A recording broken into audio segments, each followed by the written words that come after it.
Hey everyone, I'm Mono Scaling here to guide you today.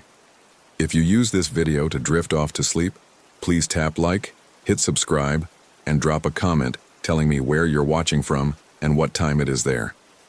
Now, get comfortable and relax. My name is Logan Parker and I need to write this down while I can still remember most of it. The doctors say the memory loss is temporary, but I'm not so sure. There are gaps now, whole hours I can't account for, and the dirt under my fingernails won't come out no matter how hard I scrub. We arrived at Fish Lake National Forest on a Thursday in late September. Me, my girlfriend Jenna, and our friends Marcus and his wife Diane. The plan was simple. 5 days in Marcus's new RV, some hiking, some drinking, maybe catch some fish if we felt like it. Marcus had been talking about this RV for months, a 2023 Winnebago Revel he'd saved up for, complete with solar panels and a wet bath. He was proud of it in that way guys get about their toys. The campsite was in a dispersed camping area about 15 miles off the main road. Marcus had found it on some app that tracks free camping spots.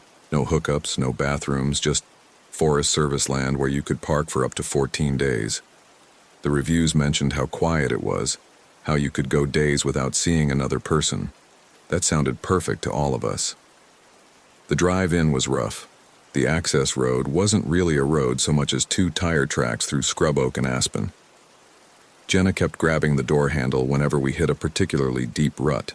I was in the passenger seat of Marcus's truck. We'd left my Honda at the ranger station, and Diane and Jenna were following behind us in the RV, going maybe 5 miles an hour over the terrain. "You sure this thing can handle this?" I asked Marcus. "It's got 4-wheel drive," he said. "Besides, the spot's supposed to be worth it." It took us almost an hour to cover those 15 miles. When we finally pulled into the clearing, I had to admit it was impressive. The site sat in a natural bowl surrounded by aspens, their leaves already starting to turn yellow. A creek ran along the eastern edge, just loud enough to hear if you listened for it. No other campers in sight. We spent the first afternoon setting up camp. Marcus positioned the RV to face west toward the sunset. We hung solar lights from the trees and set up 2 folding chairs around a fire ring someone had built from rocks. Diane organized the interior while Jenna and I gathered firewood. That first night was good. We drank beer and told stories and watched the stars come out. The Milky Way was visible in a way it never was back in Denver. Marcus showed off the RV's features, the pop-up roof, the induction cooktop, the composting toilet he'd spent an extra $2,000 on. Jenna fell asleep against my shoulder around 11, and we all turned in shortly after. I woke up the next morning with dirt under my fingernails. Not a little bit. My nails were packed with it. Dark soil wedged so deep it hurt when I tried to dig it out with my thumbnail. I was in the sleeping bag on the RV's convertible couch. Marcus and Diane had the bedroom in back, and Jenna was still asleep beside me. I looked at my hands in the morning light filtering through the curtains and felt this weird flutter in my stomach. I didn't remember getting dirty. We'd washed up before bed using the RV's water tank.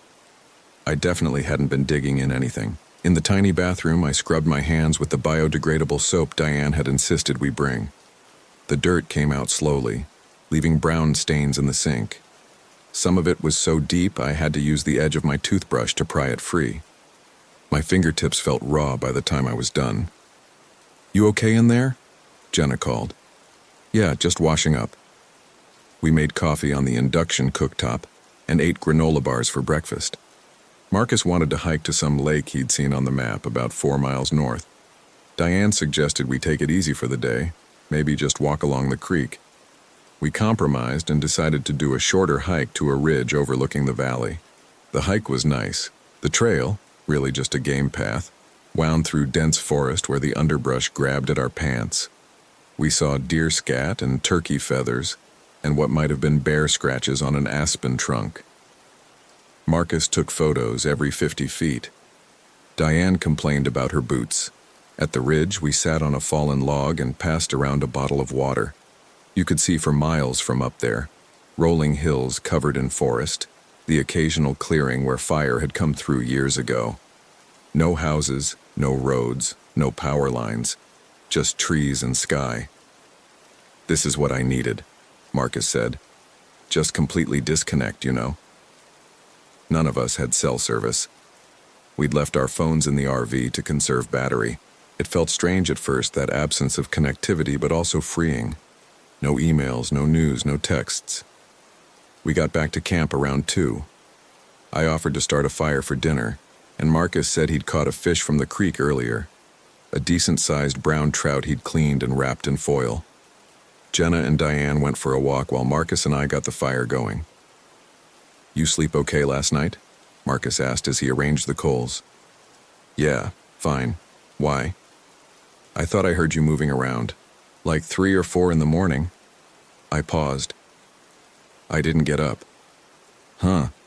Must have been dreaming." We cooked the trout with some vegetables Diane had brought and ate as the sun went down. The food was good. The beer was cold. Jenna laughed at Marcus's story about the time he'd gotten his truck stuck in a ditch. Everything felt normal. I woke up Saturday morning with dirt under my nails again. This time it was worse, not just under my nails, but ground into the creases of my palms, between my fingers, under my cuticles. My hands looked like I'd been digging in a garden for hours. And there was something else. My shoulders ached like I'd been doing heavy labor. Jenna was already up, sitting at the dinette with a cup of coffee. "What time did you come back?" she asked. "Come back from where?" She looked at me. "You were gone when I woke up. I figured you went to pee or something." "I've been asleep. Logan, I woke up like an hour ago. You weren't here." I stared at my dirty hands. "I don't remember leaving." Marcus emerged from the bedroom, yawning. "Everyone sleep okay?" "Did you hear me get up?" I asked him. "Yeah, you went out around 5, I think. Woke me up when you opened the door." I felt cold despite the morning warmth. "I don't remember that." "Seriously?" "Seriously." The 3 of them looked at me. I showed them my hands. "Were you sleepwalking?" Diane asked. "I've never sleepwalked in my life." We spent the next 20 minutes going over it. Marcus was certain I'd left around 5. He'd checked his watch when the door opened. Jenna had woken up at 6, and I wasn't there. She'd assumed I was outside. None of them had seen me return, but I'd been on the couch when they started making breakfast at 7. "Maybe you were sleepwalking," Marcus said. "It happens. Stress. Unfamiliar place." Then why don't I remember coming back? Nobody had an answer for that. I washed my hands again, scrubbing until the skin was red. The ache in my shoulders persisted. When I took off my shirt, Jenna pointed out scratches on my back, thin red lines like I'd pushed through brambles. "We should go back," she said. "This is weird." "It's probably nothing," Marcus said, but he didn't sound convinced. "Let's just see how today goes," I said. "If it happens again, we'll leave." We decided to stay close to camp that day. Marcus fished. Diane read a book in one of the camp chairs. Jenna and I walked along the creek, not really talking. The water was clear and cold, running over smooth stones. We found a deep pool where the current slowed and sat on a boulder, watching minnows dart between rocks. "You're scaring me," Jenna said. "I'm scaring myself." "What do you think you were doing out there?" I didn't answer because I didn't know. The not knowing was the worst part. I kept trying to remember, kept pushing at the gap in my memory, but there was nothing. Just sleep, and then waking up with evidence of something I couldn't recall. That night I tried to stay awake. I told myself I'd fight it, whatever it was. We played cards until midnight, drank coffee to stay alert. When everyone else went to bed, I sat in the dinette with a book, determined not to sleep. I made it until 1:30. Then my eyes started closing on their own. Sunday morning. Dirt under my nails, dirt on my knees, dirt on my face. Jenna was crying when I woke up. "You were gone for 2 hours," she said. "We looked for you. We called your name." Marcus stood by the door holding a flashlight. "Where did you go, man?" "I don't know." "What do you mean you don't know?" "I mean I don't fucking remember." The yelling brought Diane out. She took one look at me and said we needed to leave right now. Marcus started to argue, but she cut him off. Look at him. Something's wrong. I looked down at myself. My pajama pants were soaked to the knees, muddy and torn. My hands were worse than before, nails broken, skin scraped raw, dirt so deeply embedded it looked like I'd been buried alive. And I was holding something. A rock, smooth, about the size of a baseball, with dark streaks through it. Where did you get that? Jenna asked. I looked at the rock in my palm. I didn't remember picking it up. I don't know. Logan. Her voice was shaking. Where did you go? I don't know. We packed up. Marcus drove carefully over the rough road while I sat in the passenger seat, still holding the rock. I couldn't seem to put it down. Every time I tried, my hand closed tighter around it. Jenna and Diane followed in the RV. It took longer going out than coming in. The tire tracks were harder to follow in daylight somehow, and twice Marcus had to get out and scout ahead to make sure we were on the right path. We were about halfway out when Diane honked. Marcus stopped and we both got out. Diane had pulled the RV up close behind us, and she was pointing at something through the windshield.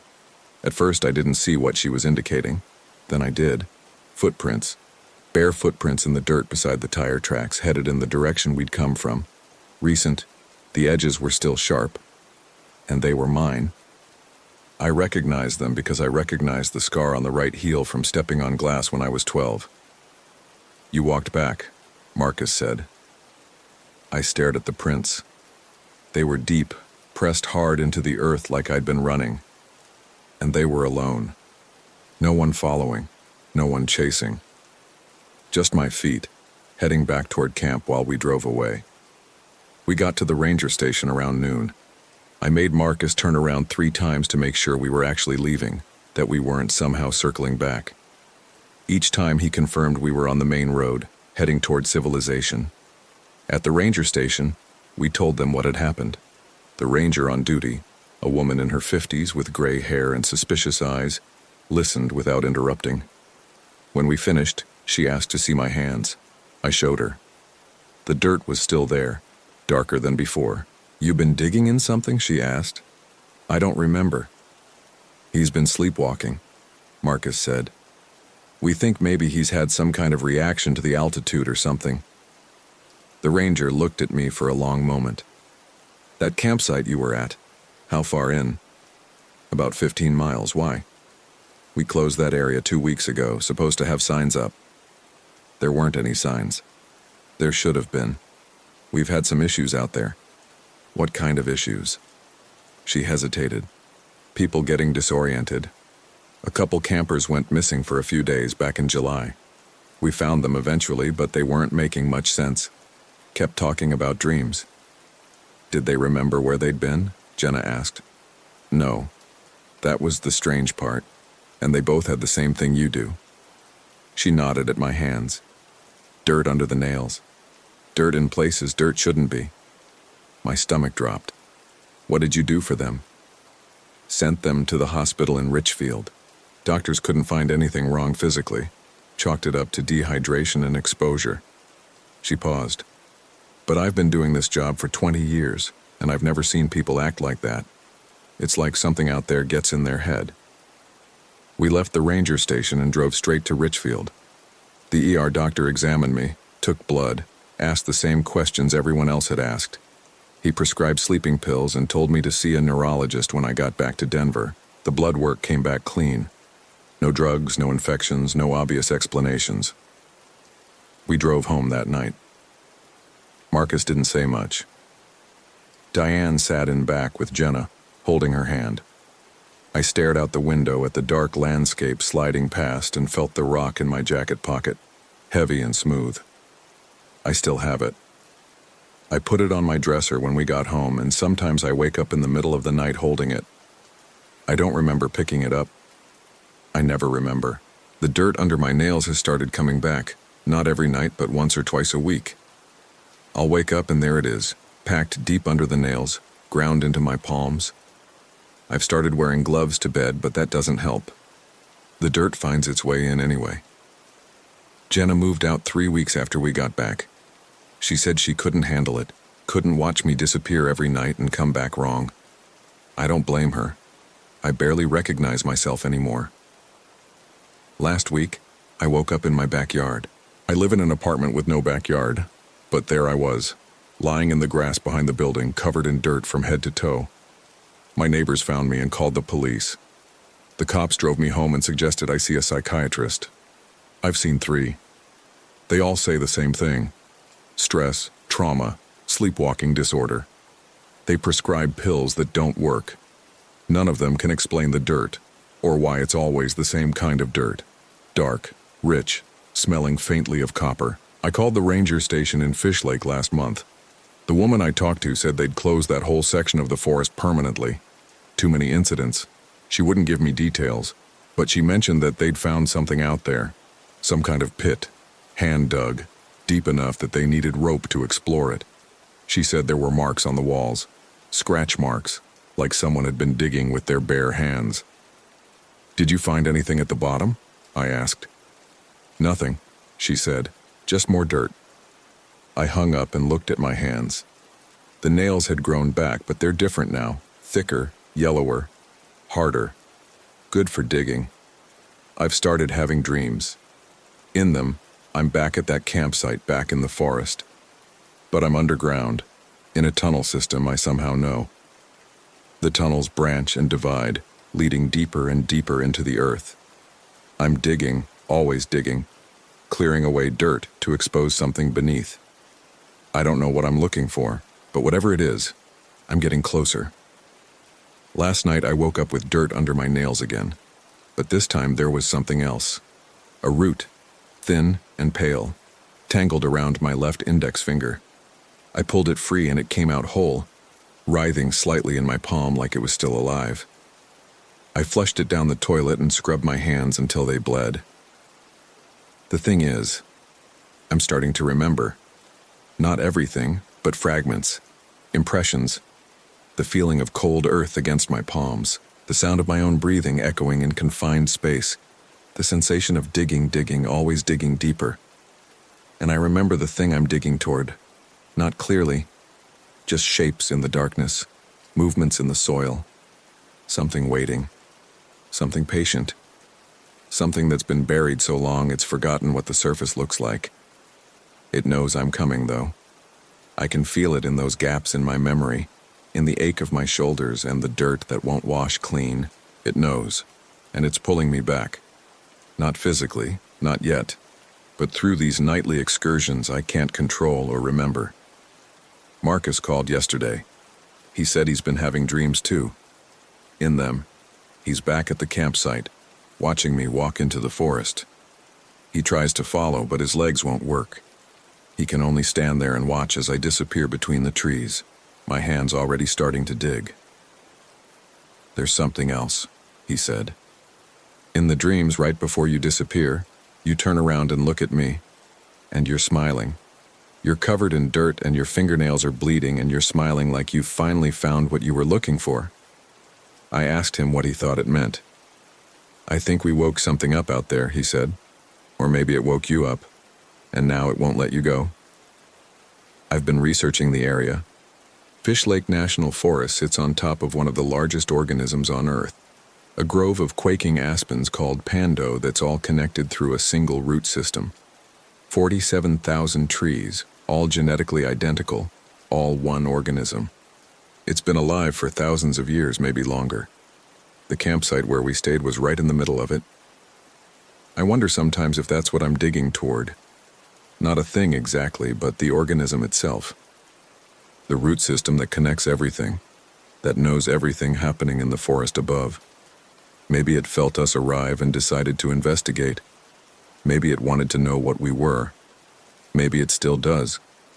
Tonight, I'm going to try something different. I'm going to set up a camera in my room pointing at the bed. If I leave, I want to see where I go. If I dig, I want to see what I'm digging for. I've also put a lock on the outside of my bedroom door and given the key to my neighbor. He thinks I'm crazy, but he agreed to check on me in the morning. If I'm not in my room when he unlocks the door, he's supposed to call the police. It's almost midnight now. I can feel the pull starting. That familiar heaviness in my limbs that means sleep is coming.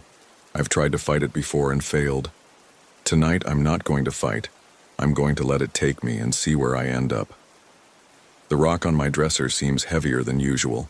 I can feel it from across the room like it's exerting its own gravity. When I look at it directly, I swear I can see things moving beneath its surface, dark shapes flowing through the stone like water through glass. My fingernails are starting to itch. I keep thinking about what the ranger said, about people getting disoriented, talking about dreams, about that pit they found, dug so deep they needed rope, about the scratch marks on the walls. I think I know who made those marks. I think I've been making them for weeks now, every night when I disappear into wherever I go. I think I've been digging my way back to something, or digging my way through to something, and tonight I might finally reach it. The camera is recording. The lock is on the door. My neighbor has the key. Whatever happens, at least there will be a record. At least someone will know where I went. My hands are shaking as I write this. The dirt is already starting to appear under my nails, even though I'm still awake. I can feel it pushing up from beneath the nail beds, black and rich and smelling like copper, like blood, like earth. I can hear something now. A sound like water running underground, or maybe roots growing, or maybe something else entirely. It's coming from the walls, from the floor, from inside my own head. The rock on my dresser is glowing, not bright, just a faint luminescence, like foxfire on rotten wood. And I can see them now, those shapes moving inside it. They're not water, they're fingers, hundreds of tiny fingers, reaching, grasping, digging. I understand now. I understand what I've been looking for all these nights, what I've been digging toward. It's not a thing at all, it's a place. A space between spaces where the roots grow so thick, they form walls and ceilings and floors. A kingdom of soil and darkness and patience. And I've been invited. My neighbor will find my room empty tomorrow. The camera will show me getting up around 2 a.m, walking to the door, and opening the lock from the inside, even though the key is in his pocket across the hall. It will show me leaving, closing the door behind me and walking down the hallway toward the stairs. But it won't show what happens after. It can't. That part happens underground, in tunnels that don't appear on any map, leading to a place that doesn't exist on any survey. I can feel it calling now. Not with words, but with sensation. The promise of cool earth, the comfort of darkness, the joy of digging without ever having to stop. The dirt under my fingernails is spreading. It's covering my hands now, climbing up my wrists like ivy. But I don't want to wash it off anymore. It feels right. It feels like coming home. I should be scared, but I'm not. I'm just curious. Curious about what I'll find down there, in that place I've been visiting every night. Curious about what's been waiting for me, patient and ancient and hungry. The rock is in my hand now. I don't remember picking it up, but that doesn't matter anymore. Nothing matters except the pull, the call, the invitation written in soil and roots and darkness. I'm going now. I'm going to follow that pull wherever it leads, and this time I'm not coming back. This time I'm going to dig until I reach the bottom, until I find what's been calling me all these nights. My name is Logan Parker, and by the time you read this, I'll be underground. I'll be home. The dirt under my fingernails will finally make sense. Story 2. My name is Marcus Webb, and I'm writing this down because I need someone to believe me. Not my wife. She won't talk about what happened at Dead Horse Point last September. She pretends it never occurred, and maybe that's healthier. But I can't stop thinking about it. About our shadows. We'd been planning the Utah trip for months. Sarah and I needed it. Needed to get away from Seattle, from our jobs, from the apartment that felt smaller every year. We rented a 30-foot RV, packed it full of hiking gear and groceries, and drove down through Idaho with the windows open and Tom Petty on the stereo. For the first time in years, we felt like ourselves again. Dead Horse Point State Park sits on a plateau overlooking the Colorado River, about 30 miles from Moab. The campground there isn't fancy, just 21 sites with electrical hookups and a bathroom facility, but the views are supposed to be incredible. We arrived on a Thursday afternoon in early September, when the summer crowds had thinned out. The ranger who checked us in was a woman in her 50s named Linda. She had that leathery skin you get from decades in the desert sun, and she spoke in the clipped, efficient way of someone who'd answered the same tourist questions 1,000 times. "You're in Site 14, she said, handing me the permit. "Checkouts at noon on Sunday. No fires outside the fire rings. Watch for rattlesnakes at dawn and dusk." "Rattlesnakes," Sarah repeated, glancing at me. "They're more scared of you than you are of them," Linda said. It sounded like a script. "Just shake out your shoes before putting them on. Check under the RV before you go inside." "Will do," I said. Linda looked past us at something, then back. "You folks here for the hiking?" "That's the plan. Stick to the marked trails. Easy to get turned around out there." She stamped our permit. "Enjoy your stay." Site 14 was at the far end of the campground loop, which suited us fine. Only 3 other sites appeared occupied. A family with young kids in Site 7, an elderly couple in Site 3, and what looked like a solo camper in Site 19. Privacy was what we wanted. I backed the RV into the spot while Sarah directed me, her voice carrying across the empty spaces between sites. The afternoon sun hit the red rock formations in the distance, turning them the color of rust. It was beautiful in that stark, unforgiving way the desert can be. We set up camp in comfortable silence. Sarah strung lights along the RV's awning while I arranged our chairs and got the propane tank connected. By the time we finished, the sun was setting, painting the sky in shades of orange and purple that looked almost artificial. "God, I needed this," Sarah said, sinking into her chair with a beer. "No phones, no email, no Greg from accounting," I agreed. She laughed. We clinked our bottles together and watched the light fade from the sky. That first night was perfect. We grilled steaks on the fire ring, played cards by LED lantern light, and went to bed early with the RV's windows open to let in the cool desert air. I slept better than I had in months. The weirdness started the next morning. I woke before Sarah and decided to make coffee outside so I wouldn't disturb her. The sun was just coming up, casting long shadows across the campground. I stepped out of the RV in my boxers and t-shirt, yawning, and set up our camp stove on the picnic table. While waiting for the water to boil, I stretched and looked around. The family in Site 7 was already up. I could hear the kids laughing, though I couldn't see them. The elderly couple's RV was silent. I glanced toward Site 19, the solo camper, and saw a figure standing outside their tent. The person, I couldn't tell if it was a man or woman from this distance, stood perfectly still, facing away from me toward the rim of the plateau. Something about their posture struck me as odd, though I couldn't say why. They didn't move at all, not even to shift their weight. I turned back to the stove. The water was boiling. I made 2 cups of coffee, took mine, and sat in one of the camp chairs to watch the sunrise. That's when I noticed my shadow. It stretched out in front of me, crisp and dark in the morning light. Normal enough. But as I raised my coffee cup to my lips, my shadow didn't move quite right. The motion was delayed, just a fraction of a second, like a video with audio sync issues. I lowered the cup slowly, watching. My shadow lowered its arm. I raised my hand. My shadow raised its hand. But each time, there was that tiny lag, that infinitesimal hesitation. I blinked hard, chalked it up to being half asleep, and went back to my coffee. Sarah emerged from the RV 20 minutes later, her hair pulled back in a ponytail. "Morning," she said, kissing the top of my head. "Sleep okay?" "Like the dead."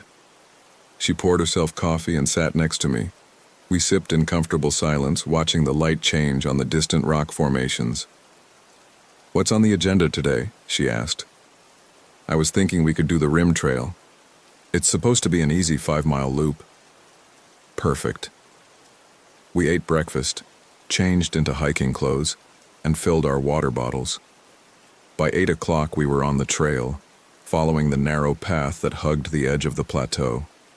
The views were stunning, sheer cliffs dropping hundreds of feet to the canyon floor, the Colorado River a green ribbon in the distance. About a mile in, Sarah stopped to take a photo. I watched her line up the shot, her phone held out at arm's length. She frowned. "That's weird," she said. What? Look at this. She showed me the screen. The photo showed Sarah with the canyon backdrop, but her shadow on the ground seemed wrong somehow. It was there, but the angle didn't quite match her position. Probably just the light, I said, though I felt a small twist in my gut. Yeah, probably. We kept walking. The morning was beautiful, the air still cool enough to be comfortable. We passed a couple going the opposite direction, young, probably in their 20s, and exchanged nods and good mornings. The woman looked pale, like she hadn't slept well. Around mile 3, we stopped to rest on a rock outcropping. I pulled out my phone to check the map of the trail, even though it was clearly marked. That's when I saw it. Sarah sat on a boulder about 10 feet away, drinking water. The sun was to her left, casting her shadow to the right. But the shadow wasn't doing what she was doing. While Sarah lowered her water bottle, her shadow continued to hold it raised for a beat too long. While Sarah turned her head to look at me, her shadow remained facing forward. "Sarah," I said quietly. "Don't freak out, but look at your shadow." She glanced down, then back at me. "What about it?" "Just watch it for a second. Move your hand." She raised her hand slowly, watching. Her shadow raised its hand. She waved. Her shadow waved back. "I don't see anything wrong with it," she said. I stopped. Maybe I had imagined it. Never mind. The altitude's getting to me. But I knew what I'd seen. We finished the hike without incident, returning to the campground around lunchtime. The family in Site 7 was packing up their minivan, the kids running around with that boundless energy only children have. The mother looked exhausted. I waved as we walked past. She waved back, but didn't smile. That afternoon, we decided to drive into Moab for supplies and dinner.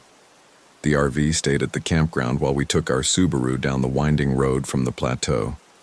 Moab was crowded with tourists, the way it always is, and we spent a few hours wandering the shops and eating at a brew pub.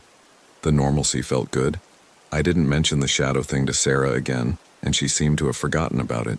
We laughed, bought some overpriced jerky and local beer, and drove back to Dead Horse Point as the sun was setting. The campground was quieter when we returned. The family from Site 7 was gone. The elderly couple's RV had its lights on, curtains drawn. The solo camper's tent in Site 19 remained, but I didn't see anyone around it. We built a fire and sat around it as darkness fell. The stars out there were incredible. No light pollution for miles. Sarah identified constellations on her phone's star map app, while I fed the fire and tried to relax. Around 10 o'clock, Sarah stood up to go inside and use the bathroom. I watched her walk toward the RV, her figure illuminated by the fire's glow, and I saw her shadow on the ground stretched out by the flames. It didn't follow her. As Sarah walked away from the fire, her shadow remained by my chair for a long second, before slowly, reluctantly sliding across the dirt to catch up with her. By the time she reached the RV door, the shadow was back under her feet, but I had seen it hesitate. I had seen it delay. My hands started shaking. I gripped my beer bottle tighter. Sarah came back out a few minutes later and sat down. I said nothing. What would I say? Your shadow is acting weird? It sounds insane even in my own head. You okay? She asked. You look pale. Just tired. Long hike. Want to call it a night? Yeah, let's do that. I doused the fire and we went inside the RV. I locked the door behind us, something I'd never bothered with before, and we got ready for bed. Sarah fell asleep quickly, her breathing deep and even.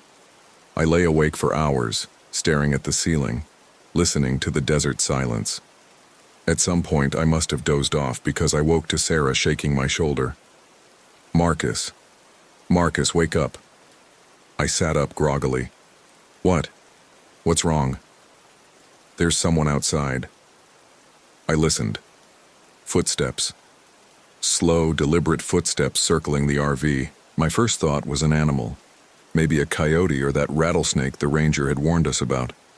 But the footsteps sounded human. The deliberate pace, the weight of them. Stay here, I whispered. I grabbed my phone and turned on the flashlight, then crept to the front of the RV and peered out through the windshield. The beam of light swept across the campsite. Nothing. No one there. But the footsteps continued, moving around to the back of the RV now. I moved through the vehicle trying to see out the windows, but every time I got to where the sound was, it had moved. Around and around, circling endlessly. "Should we call someone?" Sarah whispered. She'd followed me up front. "Call who? The ranger station's closed." "Maybe it's just—" The footsteps stopped. We stood in silence, barely breathing. Minutes passed. Nothing. "Maybe they left," Sarah said. I didn't think so, but I didn't want to scare her more than she already was. "Let's just go back to bed, keep our phones close." We didn't sleep much after that. Every sound made us tense. The wind against the RV, the creaking of the vehicle settling, the distant calls of night birds. When dawn finally came, I felt exhausted and paranoid. We didn't talk about it over breakfast. We made coffee, ate granola bars, and tried to act like it was just another morning. But Sarah kept glancing over her shoulder, and I caught her checking the locks on the RV door multiple times. "Let's take it easy today," I suggested. "Maybe just hang around camp, read our books." "Sounds good." But neither of us could relax. We sat in our chairs trying to read, but I found myself rereading the same page over and over. The words wouldn't stick. My attention kept drifting to our shadows on the ground. Mine was wrong. I knew it was wrong now. When I crossed my legs, my shadow crossed its legs a heartbeat later. When I turned a page, my shadow's hand moved after mine had already stopped. I looked at Sarah. She was watching her shadow too, her book forgotten in her lap. Her face had gone pale. "You see it?" I said. Not a question. "Marcus, what's happening?" "I don't know." We sat there as the morning sun climbed higher, casting our rebellious shadows across the dirt. They mimicked us, but always with that delay, that wrongness. Like they were learning how to be us but hadn't quite mastered it yet. The solo camper from Site 19 walked past our site around noon. I saw him clearly for the first time. A man in his 40s, bearded, wearing a faded flannel shirt. He didn't look at us as he passed, just walked with steady purpose toward the bathroom facility. His shadow didn't follow him at all. It stayed behind, standing in the middle of the road until he was 50 feet away. Then it slid across the ground to catch up, moving like oil across water. Sarah saw it too. She grabbed my arm. "Did you—" "Yeah." The elderly couple from Site 3 pulled out that afternoon. I watched them unhook their trailer and drive away, and I envied them. They were leaving. They were getting out. "We should go too," Sarah said, voicing what I was thinking. "Yeah, let's pack up and head out tomorrow morning. Screw the full 3 nights. Why not now?" I looked at the sky. The sun would be setting in a few hours. "I don't want to drive that road in the dark. First thing tomorrow, okay?" She nodded, but she looked scared. I was scared too. That evening we stayed inside the RV with the curtains drawn. We didn't build a fire. We ate sandwiches for dinner and tried to watch a movie on Sarah's laptop, but neither of us could focus. The sun set. Darkness fell, and the footsteps started again. This time they weren't alone. This time I heard breathing outside the RV. Slow, steady breathing that fogged the windows near the back bedroom. I could see the condensation forming on the glass. Sarah grabbed my hand so hard her nails dug into my skin. The breathing moved around the vehicle, pausing at each window. I heard something brush against the door, fingers dragging across metal. The handle jiggled, but the lock held. We sat frozen in the darkness, not even turning on a light. The breathing continued for an hour, maybe more. Then it stopped. But we both knew something was still out there. We could feel it watching. I don't remember falling asleep, but I must have because I woke to bright sunlight streaming through the windshield. Sarah was already up, shoving clothes into her bag. "We're leaving," she said. "Right now." I didn't argue. We threw everything into the RV in a chaotic rush. Clothes, gear, food, everything. We didn't care about organizing it. We just wanted out. I was unhooking the electrical connection when I noticed the solo camper's tent in Site 19. It was collapsed, empty. He was gone. When had he left? I hadn't heard a vehicle. "Marcus, come on," Sarah called from the driver's seat. I climbed into the RV and she started the engine before I'd even closed the door. We pulled out of Site 14 onto the loop road, heading for the exit. That's when we saw them. Standing along the edge of the campground at the border where the maintained area met the desert scrub were figures, dozens of them. They stood perfectly still, all facing toward the center of the campground, toward us. And I realized with a jolt of horror that they had no features. They were flat, two-dimensional. They were shadows. Shadows without people. Sarah saw them too. She pressed the accelerator and we lurched forward, the RV swaying dangerously as we sped around the loop toward the exit. I looked back and saw the shadows beginning to move, sliding across the ground toward us with impossible speed. We hit the main road and Sarah didn't slow down. The RV shook and rattled as she pushed it faster than it was meant to go, careening around curves, gravel spraying from the tires.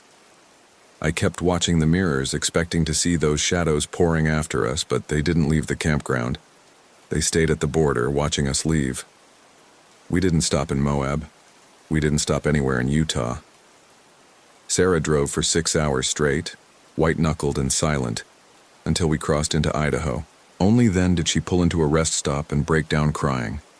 I held her while she sobbed, but I couldn't find words to comfort her. What could I say? That it was over? I didn't believe that. We got home to Seattle 3 days ago. We returned the RV and told the rental company everything was fine. We went back to work. We tried to return to normal life, but something followed us home. It's subtle. Most people wouldn't notice, but I see it in every reflection, every surface that can cast a shadow. They're still wrong. They still move with that delay, that hesitation. They're learning better how to mimic us, but they haven't perfected it. Yesterday, Sarah was making coffee in the kitchen. The morning light came through the window, casting her shadow on the wall. I watched as she reached for a mug and her shadow reached for the mug. But then her shadow kept moving. It reached further than Sarah's arm could extend, stretched out across the wall like taffy and touched the window. Sarah didn't notice. She just made her coffee and went to work. But I noticed, and I'm noticing more every day. This morning, I woke up before dawn. The room was dark except for a faint glow from the streetlight outside. Sarah was asleep next to me, her breathing slow and even. I looked down at the foot of our bed and saw 2 shadows standing there, cast by nothing, watching us. They didn't move when I sat up. They just stood there, patient. I'm writing this now while Sarah's at work. I'm home alone in our apartment, and I'm not alone. There are shadows in every corner that shouldn't be there. Shadows standing, sitting, watching. They're becoming more solid, more present. I think they're waiting for something. I think they're waiting for us to notice them. Or maybe they're waiting to finish becoming us. The worst part is, I checked our photos from the trip, all of them, every single image we took at Dead Horse Point. In every photo, our shadows are wrong. They're facing the wrong direction, or they're too long, or they're missing entirely. But in the last photo, the one Sarah took of me standing by the RV just before we left, my shadow isn't connected to my feet. It's standing 3 feet away, slightly turned, watching me from the frame. I don't know what we brought back with us. I don't know what we are now, or what we're becoming. Sarah won't talk about it. She pretends everything is normal, goes to work, comes home, makes dinner. But I see her looking at her hands sometimes, flexing her fingers like they don't quite feel right. I see her pause in front of mirrors, studying her reflection with the expression of someone who doesn't quite recognize what they're seeing. Last night, I woke up at 3 a.m. Sarah wasn't in bed. I found her standing in the living room in the dark, perfectly still, facing the wall. When I called her name, she didn't respond for a long moment. Then she slowly turned to look at me, and her smile didn't reach her eyes. "I'm fine," she said. "Go back to bed." But she stood there for another hour, I know because I watched from the bedroom doorway. She didn't move at all. She just stood there in the darkness, and her shadow on the wall behind her moved constantly, writhing and shifting like it was trying to tear itself free. Tomorrow, I'm going to suggest we go back to Dead Horse Point. I'm going to tell Sarah we need to face this to figure out what happened. But the truth is, I don't want to go back. I'm terrified of what we might find there. I'm more terrified of what might find us. Because right now, as I sit here writing this in the afternoon sunlight streaming through our apartment window, I can see my shadow on the wall. And it's not typing. It's standing up. It's walking toward me. And I can't look away. Story 3. My name is Tyler White. I'm writing this down because I'm afraid I'll forget. I'm afraid I'll forget the way everyone else did. We left Denver on a Thursday morning in late September. Me, Cameron, and Jesse, 3 friends who'd known each other since college, now in our early 30s, trying to recapture something we weren't sure we'd ever really had. Cameron drove his dad's RV, a 30-foot Winnebago that smelled like old coffee and the pine air freshener dangling from the rearview mirror. Jessie rode shotgun, scrolling through her phone and occasionally reading out terrible reviews of the campground we were headed to. The showers were cold and the other campers were weird. She read aloud. 2 stars. Sounds perfect, Cameron said. The campground was called Ponderosa Point, tucked into the Flat Tops Wilderness in Colorado, about 3 hours northwest of the city. I'd found it online, one of those places that barely had a website, just a phone number and a vague description about primitive camping in a natural setting. The photos showed RV spots arranged in a loose circle around a central clearing, with dense forest pressing in on all sides. We pulled in around 2 in the afternoon. The woman at the registration booth was in her 60s, rail-thin, with reading glasses on a beaded chain around her neck. She took Cameron's credit card information without looking at any of us. "You're in spot 7, she said, handing him a photocopied map. Quiet hours start at 10, no fires outside the designated rings. "How many other people are here?" Jesse asked. The woman glanced up briefly. "A few." We found spot 7 easily enough.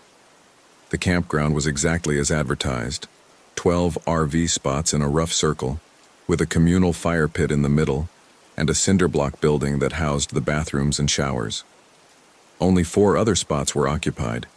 I could see 2 RVs across from us, 1 pop-up camper, and what looked like a converted school bus painted forest green. Cameron backed the Winnebago into our spot while Jesse and I guided him. It took 3 tries, and by the end, we were all laughing at how bad he was at it. That's what I remember most clearly from that first day. Laughing. The sound of it. The feeling. We spent the rest of the afternoon setting up camp.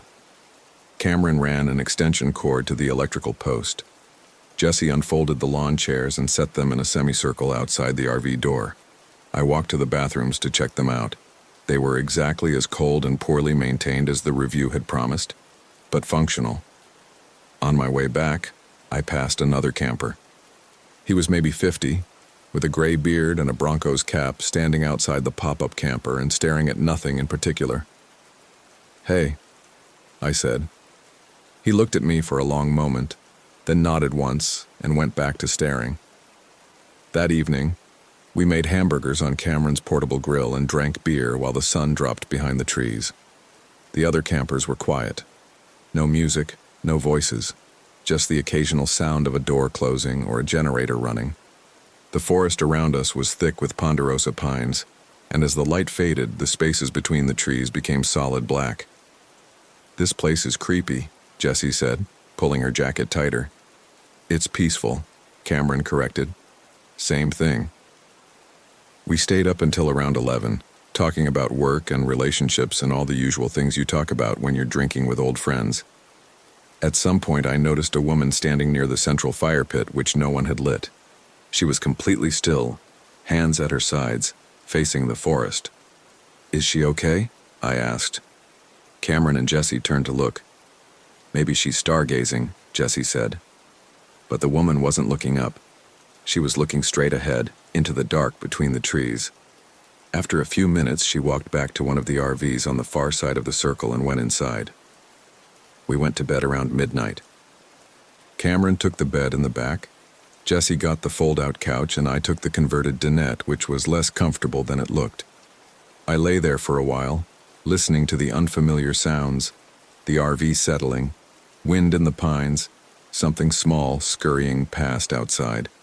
I must have fallen asleep eventually because I woke to gray morning light and the smell of coffee. Cameron was already up, standing at the tiny counter and pouring water into the coffee maker. "Morning," he said. "Morning." Jessie was still asleep, one arm thrown over her face. I pulled on my shoes and stepped outside. The campground looked different in daylight, smaller, more ordinary. The forest was just trees. The other RVs were just RVs. But there were only 3 of them now. I stood there, coffee mug in hand, counting. The pop-up camper, the converted bus, 1 RV across from us. The second RV was gone. "Hey, Cameron," I called back inside. "Did you hear anyone leave last night?" He appeared in the doorway. "No, why?" "One of the RVs is gone." He looked around. "Huh, must have left early." That made sense. People left campgrounds early all the time, but something about it bothered me. The space where the RV had been looked too settled, too permanent. The grass wasn't flattened. There were no tire tracks. Jesse emerged an hour later, complaining about the fold-out couch and demanding real breakfast. We drove into the nearest town, a nothing place called Yampa, 20 minutes away, and ate at a diner with cracked vinyl booths and a waitress who called everyone Hun. When we got back to Ponderosa Point, the afternoon stretched ahead of us with nothing to fill it. "Let's go for a hike," Cameron suggested. There was a trailhead at the far end of the campground, marked by a wooden post with a faded map under plexiglass. The trail supposedly led to a scenic overlook about 2 miles in. We set out around 2 o'clock, the 3 of us in a loose line with Cameron in front. The trail was narrow and overgrown in places, forcing us to walk single file. Nobody said much. The forest had that quality of absorbed sound, like all our words were getting swallowed by the trees.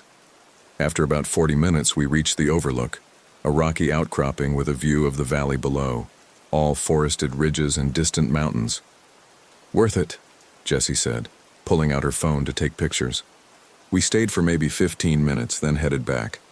The hike down was faster and we were talking more, arguing about whether to cook or drive back to Yampa for dinner. I was only half listening, watching the trail ahead, when I realized Cameron had stopped walking. He was standing completely still, staring at something off to the left. "What?" Jessie asked. "I thought I saw—" He trailed off, then shook his head. "Never mind." "What did you see?" "Nothing. A deer or something," but he kept glancing back over his shoulder the rest of the way down. We got back to the campground just before sunset. The converted bus was gone now. Just the pop-up camper and 1 RV remained besides ours. "People really don't stick around here," Jessie observed. That night we cooked pasta on the 2-burner stove inside the RV and played cards by the overhead light. Around 9, Cameron went outside to empty some trash, and when he came back, he looked puzzled. "You guys know anyone named Matt?" "Matt?" I repeated. "No, why?" "That guy from the pop-up camper just asked me if I'd seen Matt. Said Matt was supposed to meet him here." "What did you tell him?" "That we just got here yesterday." He looked at me like I was crazy, though, like I should know who Matt is. Jessie laughed.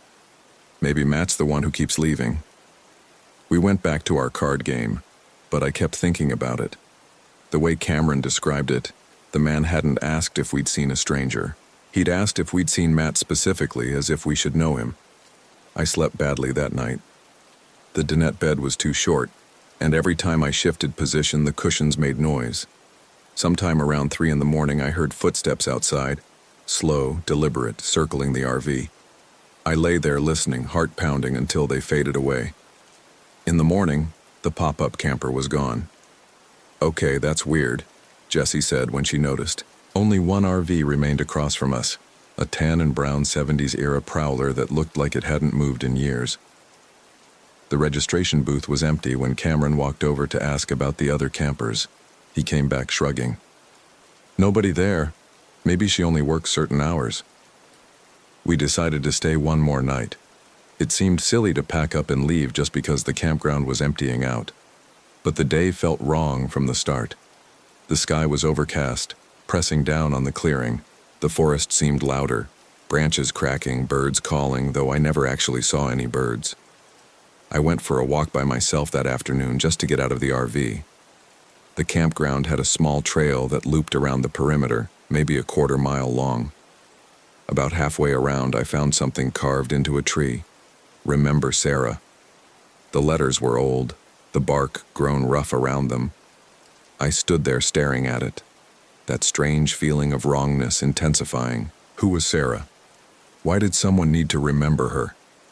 When I got back, Cameron was sitting outside in one of the lawn chairs, staring at nothing.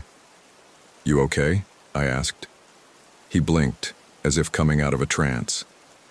"Yeah, sorry, just spacing out." "Where's Jessie?" "Inside, I think." But when I checked the RV, Jessie wasn't there. Her phone was on the fold-out couch. Her jacket still hung on the hook by the door. I went back outside. "Cameron, Jessie's not in the RV." He looked confused. "She's not? Did she say she was going somewhere?" I can't remember." We searched the campground calling her name. The bathrooms were empty.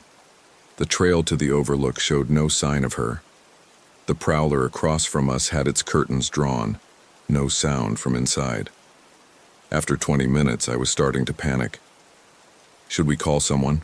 I asked Cameron. He was staring at the tree line again, that same vacant expression. "Call who?" "I don't know, the rangers, the police." "For what?" "Jessie's missing." He looked at me blankly. "Who?" The world seemed to tilt. I grabbed his arm. "Jessie, our friend, the woman we came here with." Cameron frowned, irritated. "Tyler, what are you talking about? It's just us. It's always been just us." I let go of his arm and stepped back.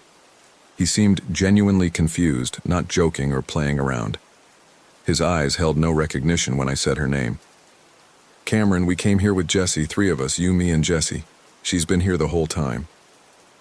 "I think you need to sit down," he said, and there was actual concern in his voice. Concern for me, like I was the one acting strange. I went back to the RV, my hands shaking. Her phone was still there, her jacket, her backpack with her wallet inside, all her things. But Cameron had no memory of her. I sat on the fold-out couch where she'd slept, where I'd seen her this morning, and tried to make sense of it. Some kind of gas leak, maybe, making Cameron confused. But he seemed fine otherwise. Alert, coherent, just missing an entire person from his memory. I grabbed my own phone and opened Facebook, searching for Jessie's profile. It loaded immediately. Her smiling face in the profile picture, her posts, her photos. Proof. I took screenshots, dozens of them, evidence that she existed. When I showed Cameron, he looked at the screen politely, the way you might look at a stranger's vacation photos. "I don't know this person," he said. Night fell.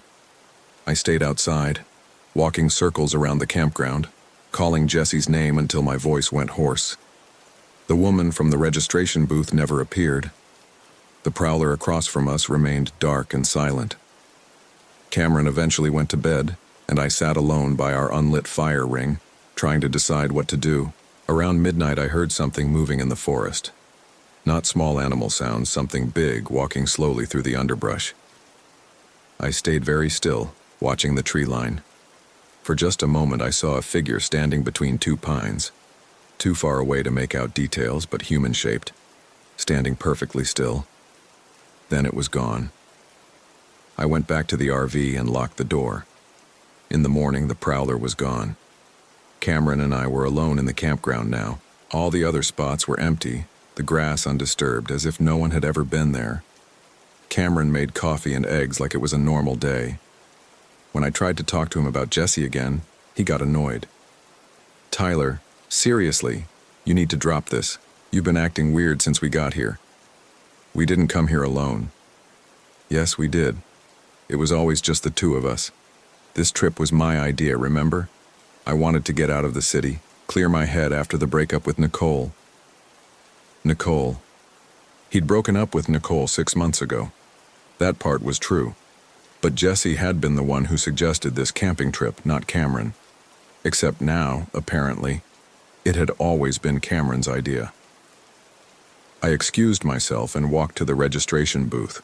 It was still empty, but the door was unlocked. Inside was a desk with a computer, a filing cabinet, and a wall calendar from 2019. I checked the filing cabinet, hanging folders with reservation information. I found one labeled White Tyler and pulled it out. The reservation was for 2 people, Tyler White and Cameron Hayes. No mention of Jesse. I went back to spot 7 feeling numb. Cameron was outside, rolling up the extension cord. "What are you doing?" I asked. "Packing up. We should head home today. I've got work tomorrow." "Cameron, what day is it?" He looked at me like I was insane. "Sunday. We've been here since Friday, just like we planned. 2 nights. It's Monday. We've been here 3 nights. Tyler, I'm worried about you." I helped him pack up because I didn't know what else to do. We collapsed the lawn chairs, disconnected the utilities, secured everything inside the RV. The whole time, I kept thinking about Jessie, where she was, if she was safe, if she even existed anymore outside of my memory. As Cameron started the engine, I looked back at the campground one last time. The clearing was empty except for that cinder block bathroom building and the central fire pit. The forest pressed in on all sides, dark and dense. Something was standing at the trailhead. I couldn't make out details. The figure was too far away, but it was watching us. I'm certain of that. Watching as we pulled out of Spot 7 and drove toward the exit. The woman from the registration booth was at her post now, same reading glasses, same bored expression. She waved us through without a word. We drove back to Denver in silence. Cameron seemed happy, humming along to the radio, occasionally commenting on the scenery. I sat in the passenger seat, Jesse's screenshots still on my phone, trying to hold on to what I knew was real. When we got back to the city, Cameron dropped me off at my apartment. "Good trip," he said. "We should do it again sometime." "Yeah," I said. "Maybe." I went inside and immediately called Jesse's number. It rang 4 times, then went to voicemail, her voice cheerful and familiar. "Hey, you've reached Jessie, leave a message." I left 3 messages over the next hour, then I drove to her apartment in Capitol Hill. Her car was in the lot. I buzzed her unit, knocked on the door, called her name through the mail slot. Nothing. The property manager eventually came out, annoyed by the noise. I asked if she'd seen Jessie Chen in Unit 304. She checked her tablet. "We don't have anyone by that name. She's lived here for 2 years. Sir, Unit 304 is vacant, has been for 6 months." I went home and opened Facebook again. Jessie's profile was still there. All her posts, all her photos, including several photos from our college days, the 3 of us together. Me, Cameron, and Jessie. Proof that she existed. I sent Cameron a screenshot of one photo. He replied 20 minutes later. "Who's the girl photoshopped in? LOL. That was a week ago. I've been going through everything since then. Photo albums, old text messages, emails. Jessie is everywhere. Group chats we had. Inside jokes. She was at my 30th birthday party. She helped me move last year. She was real. But nobody else remembers her. I called her parents in Boulder. The number was disconnected. I found them on Facebook. They have 2 children listed. Neither one is named Jessie. Yesterday I drove back to Ponderosa Point. I don't know what I was hoping to find. Answers maybe. Or proof. Or her. The campground was closed. A chain across the entrance, a sign that said no trespassing. I parked on the shoulder and walked in anyway. The registration booth was abandoned, windows broken. The cinder block bathroom building was covered in graffiti. The RV spots were overgrown with weeds like no one had camped there in years. But in the clearing near the central fire pit, I found something. A shoe. One of those cheap canvas sneakers from Target. Size 7. Jessie's size. I picked it up and turned it over in my hands. The sole was worn, the fabric faded. It had been there a while. I'm holding it now as I write this. Physical proof. She was real. She existed. We came here together, the three of us, and something happened. Something took her, and then it took everyone's memory of her. Everyone's except mine. I don't know why I'm the exception. I don't know if it's because I'm special, or just because I'm next. Maybe tomorrow I'll wake up and she'll be completely gone from my mind too. Maybe there's already someone I've forgotten, someone who came before Jesse. Maybe you'll read this and find your own gaps. Names you can't quite place. Photos with strangers you should recognize. Memories that don't line up. I keep thinking about that carved message I found. Remember Sarah. Someone tried to remember. Someone fought against the forgetting. They carved it into a tree, made it permanent, something that couldn't be erased. I'm doing the same thing now, writing this down, making it physical. If I forget, maybe I'll find this again. Maybe I'll believe myself. Or maybe I'll read it the way Cameron would, as the delusional ramblings of someone who never quite came back from the wilderness. Someone who invented a friend to cope with loneliness. Someone who needs help. But I know what I remember. Her laugh, the way she always took too long to decide what to order at restaurants. How she could quote entire movies from memory. The birthmark on her left shoulder. The scar on her knee from when she fell off her bike in 6th grade. The sound of her voice saying my name. I remember. I'm writing this down because I'm afraid I'll forget. I'm afraid I'll forget the way everyone else did. My name is Tyler White. And my friend Jessie Chen disappeared at Ponderosa Point Campground in September of last year. She was real. She existed. Please, if you're reading this, if you remember her. Remember them all. Story 4. My name is Emma Davis, and I need to tell someone what happened at Duck Creek Village before I forget who I am entirely. We arrived at the RV park on a Thursday afternoon in late September. The aspens were already turning gold, and the air had that thin, high-altitude bite that made your lungs work harder. My husband Mark had been planning this trip for months, 2 weeks in southern Utah, just the two of us and our 12-year-old son Dylan. Mark taught middle school English, and this was his fall break. I'd taken unpaid leave from the insurance office where I worked, which we couldn't really afford, but Mark insisted we needed this. I should mention that Mark and I had been having problems. Nothing dramatic, no affairs, no huge fights.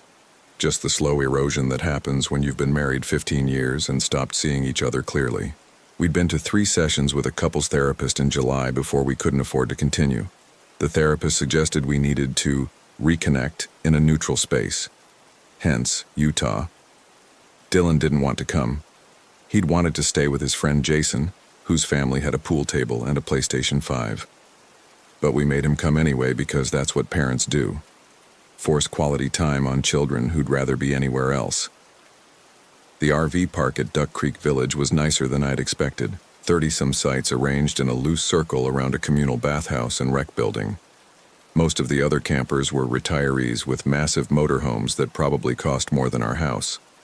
Our rental RV was a modest 24-footer, and I'd already bumped it into 2 poles while Mark shouted directions from the passenger seat. We got set up by 4 o'clock.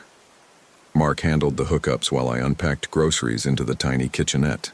Dylan immediately claimed the fold-out couch and put in his earbuds, staring at his phone. No service out here, but he had downloaded games. Want to go for a walk? Mark asked me after everything was connected. Check out the hiking trails? I was tired from the drive, but I said yes because that's what you do when you're trying to save a marriage. Dylan refused to come, and we decided not to push it. Let him decompress. The trail started right behind the RV park, winding up into thick pine and aspen forest. Everything smelled like vanilla from the ponderosa bark. Mark talked about the geology of the area.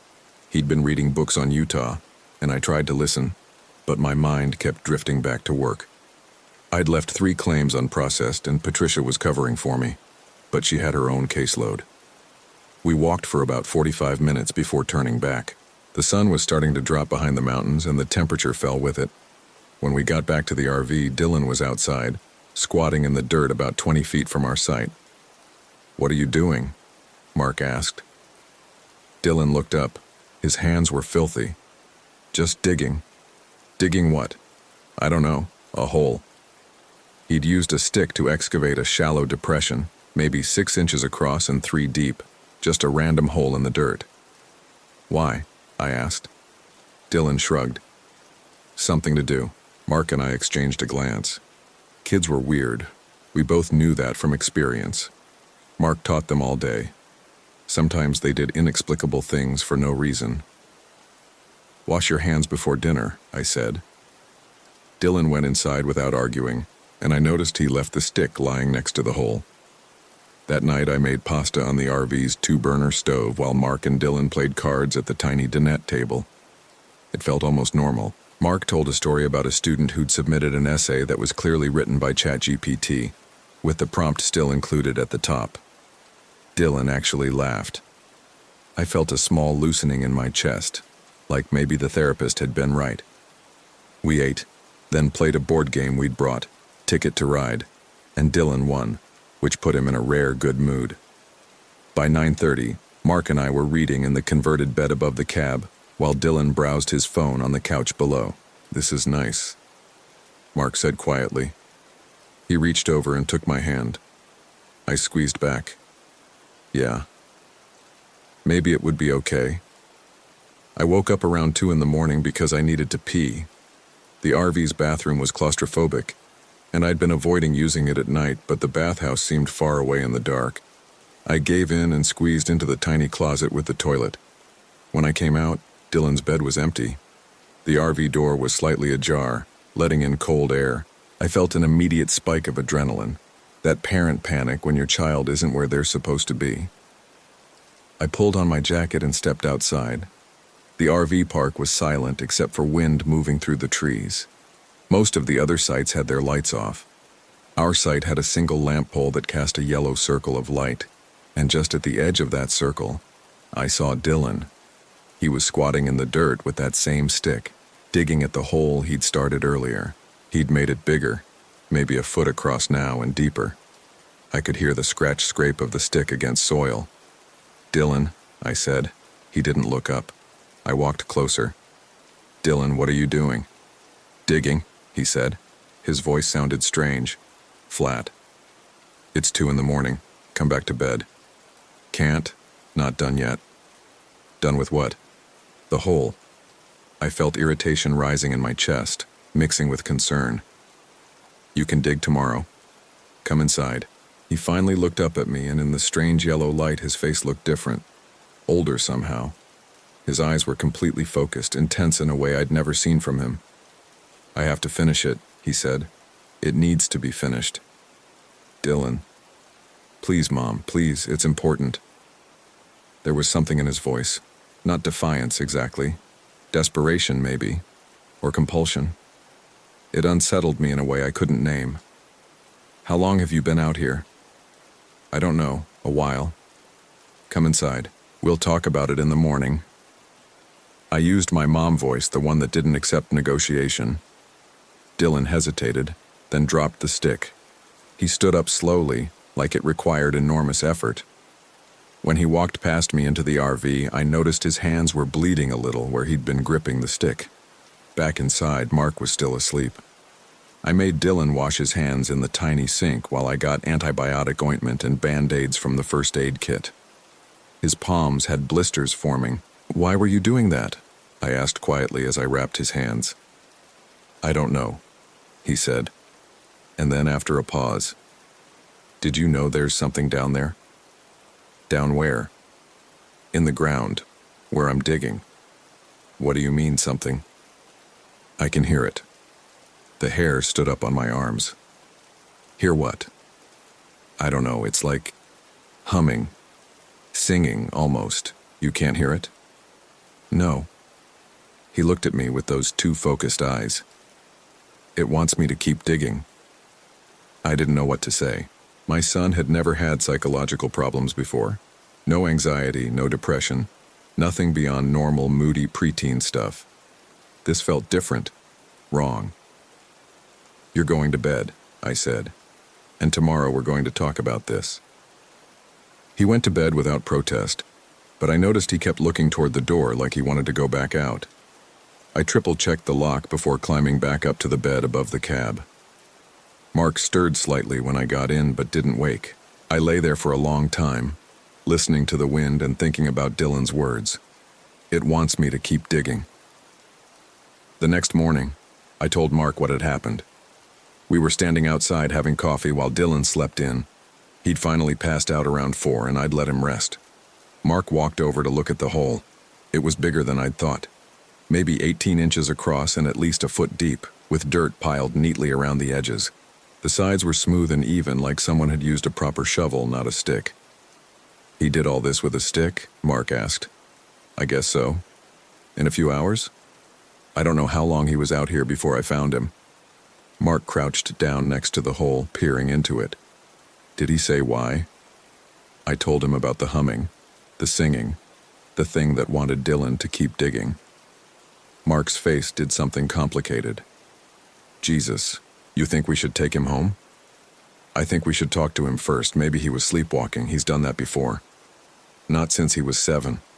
Stress can bring it back. He didn't want to come on this trip and we forced him." Mark was good at finding rational explanations. It was one of the things I'd loved about him when we met. His ability to stay calm and logical. But sometimes I wished he'd just agree with my gut feeling that something was wrong. We filled in the hole before Dylan woke up. Used a camp shovel to push all the dirt back in and tamped it down. Mark wanted to erase the evidence, like that would somehow fix whatever was happening. I thought it was a mistake, but I didn't argue. Dylan came outside around 10 looking exhausted. His hair stuck up in weird angles and he had dark circles under his eyes. "How are you feeling?" I asked. "Tired." "Do you remember last night?" He looked at the ground where the hole had been. "You filled it in." "We can talk about it later," Mark said in his teacher voice, gentle but firm. "Why don't you take it easy today? We can just hang around the campsite, maybe play some games." Dylan didn't argue, but I saw his eyes keep drifting back to the spot where the hole had been, like he could still see it. We spent the day doing nothing much. Read books, played cards, ate sandwiches. Other campers walked past our site occasionally. An elderly couple with matching visors, a guy in his 30s with a Labrador, a family with 3 kids on bicycles. Normal people doing normal camping things.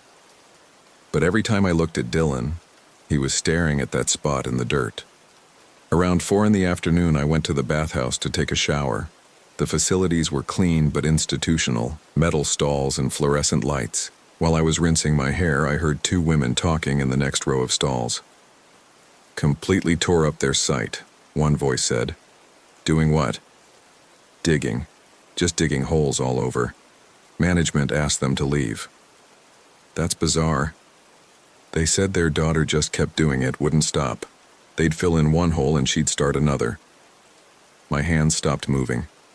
I stood perfectly still under the running water, listening. "When was this?" the second voice asked. "Last year. October, I think. Friend of mine was here, saw the whole thing.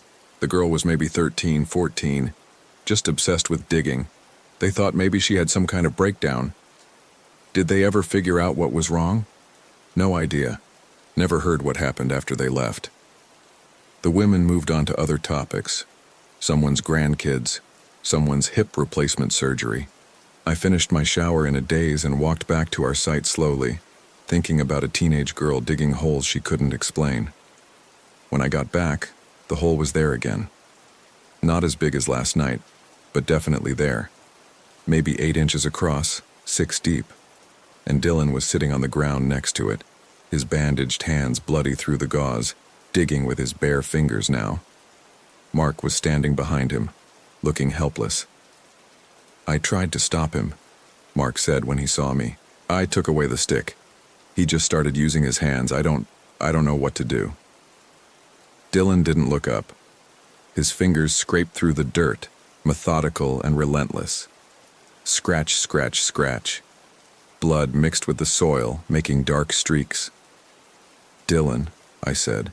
My voice came out harder than I meant. "Stop." He kept digging. I walked over and grabbed his wrists. "Dylan, stop." He looked up at me, and I barely recognized him. His pupils were huge, almost swallowing the color of his eyes. His face was streaked with dirt and sweat despite the cold air. "It's louder now," he said. "Don't you hear it?" "I don't hear anything." "It's singing. It knows I'm close." "Close to what?" "I don't know. I have to find it." Mark came over and helped me pull Dylan away from the hole. Our son struggled, really struggled, stronger than he should have been. We managed to get him into the RV and locked the door from the inside. Dylan immediately went to the window, pressing his face against the glass, staring out at the hole. "We're leaving," I said to Mark. "Now?" "Now. It's almost 5. We'd be driving in the dark." "I don't care. Something is wrong. We need to go." Mark looked at Dylan, who was whimpering slightly, his bandaged hands pressed against the window. "Okay. Yeah, okay." We started packing. It should have taken 20 minutes, maybe, to disconnect everything and secure the RV for driving, but Dylan made it impossible. He fought us every time we tried to move him away from the window. He screamed when we started disconnecting the water hookup. When Mark went outside to unhook the electric, Dylan actually tried to force the door open, and I had to hold him back with all my weight. "Dylan, please," I said, and I was crying now, because this wasn't my son. This was someone else wearing his face. "I have to finish it," he said. "Please, Mom, please. It needs me. It's been waiting so long." "What's been waiting?" I don't know, but it's so lonely. It's so lonely, and it needs—" He broke off, tilting his head like he was listening to something. His whole body went still. "It says you can't take me away," he whispered. "It says I belong to it now." I will never forget the way he said that. Like it was a simple fact. Like he was telling me the sky was blue. Mark came back inside, breathing hard. "Everything's disconnected. We're ready to—" He stopped when he saw Dylan's face. "What happened?" "We need to go," I said. "Right now." Mark got behind the wheel while I sat in the passenger seat, twisted around to keep an eye on Dylan. Our son had gone quiet, sitting on the fold-out couch with his hands in his lap, staring at nothing. Blood from his torn palms dripped onto his jeans. The RV's engine started. Mark put it in gear, and Dylan lunged. He grabbed the door handle and yanked it open before either of us could react, then threw himself out. We were only moving maybe 5 miles an hour, but he hit the ground hard and rolled. Mark slammed on the brakes, and we both jumped out. Dylan was already running back toward the hole. Mark got to him first, tackling him like he was breaking up a schoolyard fight. They both went down in the dirt, and Dylan was screaming. Not words, just raw sound, animal terror and rage mixed together. I ran over to help, and between the two of us, we dragged him back to the RV. Other campers were coming out now, watching. An older man started walking toward us. "Everything okay?" he called out. "We're fine," Mark shouted back. We're fine." We weren't fine. We manhandled Dylan into the RV, and I held him while Mark drove. Dylan thrashed and sobbed and kept saying, "Please, please, please," over and over. I tried to soothe him, but every word I said seemed to make it worse. We made it maybe 200 yards before the RV shuddered and died. Mark turned the key. Nothing. He tried again. Still nothing. "What the hell?" he muttered, and got out to check the engine. I stayed inside with Dylan, who had stopped fighting and gone limp in my arms. His breathing was rapid and shallow. "Mom," he whispered. "Mom, I'm sorry." "It's okay, baby. It's okay. I can't stop thinking about it. The hole. It's all I can think about. It's in my head now. It won't leave. We're going to get you help. We're going to—" "You should let me finish it," he said. His voice was calm now, reasonable. "It would be easier, then it would stop." "Stop what?" "The singing, the wanting. If I finish the hole, if I find what's down there, it'll stop." Mark came back inside, his face grim. "Distributor cap is cracked. I don't even know how that's possible. It was fine this morning." "Can you fix it?" "Not without a replacement part. We'd need to call someone. There's no cell service." The main office has a landline. I looked down at Dylan, who was staring at me with those huge pupils.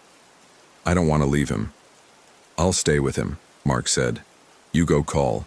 There's probably a garage in town that can bring a part out. Might take a few hours, but... Dylan started laughing. It was a horrible sound, too old for his voice. Mark and I both stared at him. You can't leave, Dylan said, still laughing. Don't you get it? It won't let you leave, not until I finish. I walked to the office. It was only a few hundred yards, but it felt like miles. The sun was setting behind the mountains, and long shadows stretched across the RV park. Every shadow looked wrong. The office was a small building with fake wood paneling and a bulletin board covered in local attraction flyers. A woman in her 60s sat behind the desk, doing a crossword puzzle. Help you? She asked without looking up. I need to use the phone. Our RV broke down. Payphone's outside. I don't have change. Could I please use yours? It's an emergency. She looked at me then, taking in my tear-streaked face and dirty clothes. Something in her expression changed. What kind of emergency? I almost told her. Almost explained about Dylan and the hole in the thing he said he could hear. But I knew how it would sound. Crazy. Like I was crazy. My son is sick, I said instead. I need to call someone. She pushed the desk phone toward me. Local calls only. I dialed 911. When the dispatcher answered, I tried to explain. Not about the hole, just that my son was having some kind of psychiatric emergency and we needed help. The dispatcher was professional but slow, asking for our location, asking about Dylan's symptoms, asking if he was a danger to himself or others. I don't know, I said. Yes. Maybe. Please, we just need someone to come. They said they'd send a sheriff's deputy and an ambulance. It would take 45 minutes. The nearest hospital was in Cedar City, an hour south. When I got back to the RV, Mark met me at the door. He's in the bathroom, Mark said quietly. He locked himself in about 10 minutes ago. He won't come out. I knocked on the thin bathroom door. Dylan? Honey? Silence. Dylan, please answer me. I'm okay, Mom. His voice sounded muffled. I'm just tired. Open the door. In a minute. Something about the way he said it made my skin crawl. I tried the handle. Locked. Dylan, open this door right now. I need to rest first. I've been so busy. Busy doing what? Digging. Mark and I looked at each other. The bathroom was tiny, just a toilet and a miniature sink. There was nowhere to dig in there. Unless... Mark grabbed a butter knife from the kitchen drawer and jimmied the lock. It took him 30 seconds. When the door swung open, Dylan was sitting on the closed toilet lid, his hands in his lap. Blood covered the sink, the walls, the floor. He'd been digging into his own arms. His fingernails were broken and bloody, and he'd gouged deep scratches up and down both forearms, like he was trying to tunnel into his own flesh. Blood ran down to his elbows and dripped onto the floor. Oh, God, Mark said. Oh, God, Dylan. I can hear it better this way, Dylan said. He sounded happy.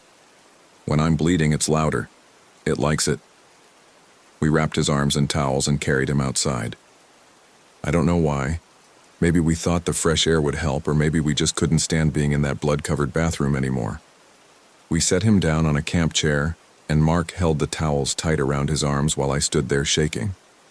Other campers had gathered nearby, watching. The older man from before approached again. We called 911, I told him. They're coming. He nodded and backed away. Dylan sat very still in the chair. His eyes were closed, and his lips were moving. At first I thought he was praying, but then I realized he was singing. Humming, really, a melody I'd never heard before. It was beautiful in a terrible way, hypnotic. Dylan, stop, I said. He opened his eyes. But it's teaching me its song. Don't you want to learn? No. It's easy. Listen. He hummed louder, and the sound made my teeth ache. Made something in my skull vibrate. I wanted to tell him to stop again, but I couldn't speak. Couldn't think.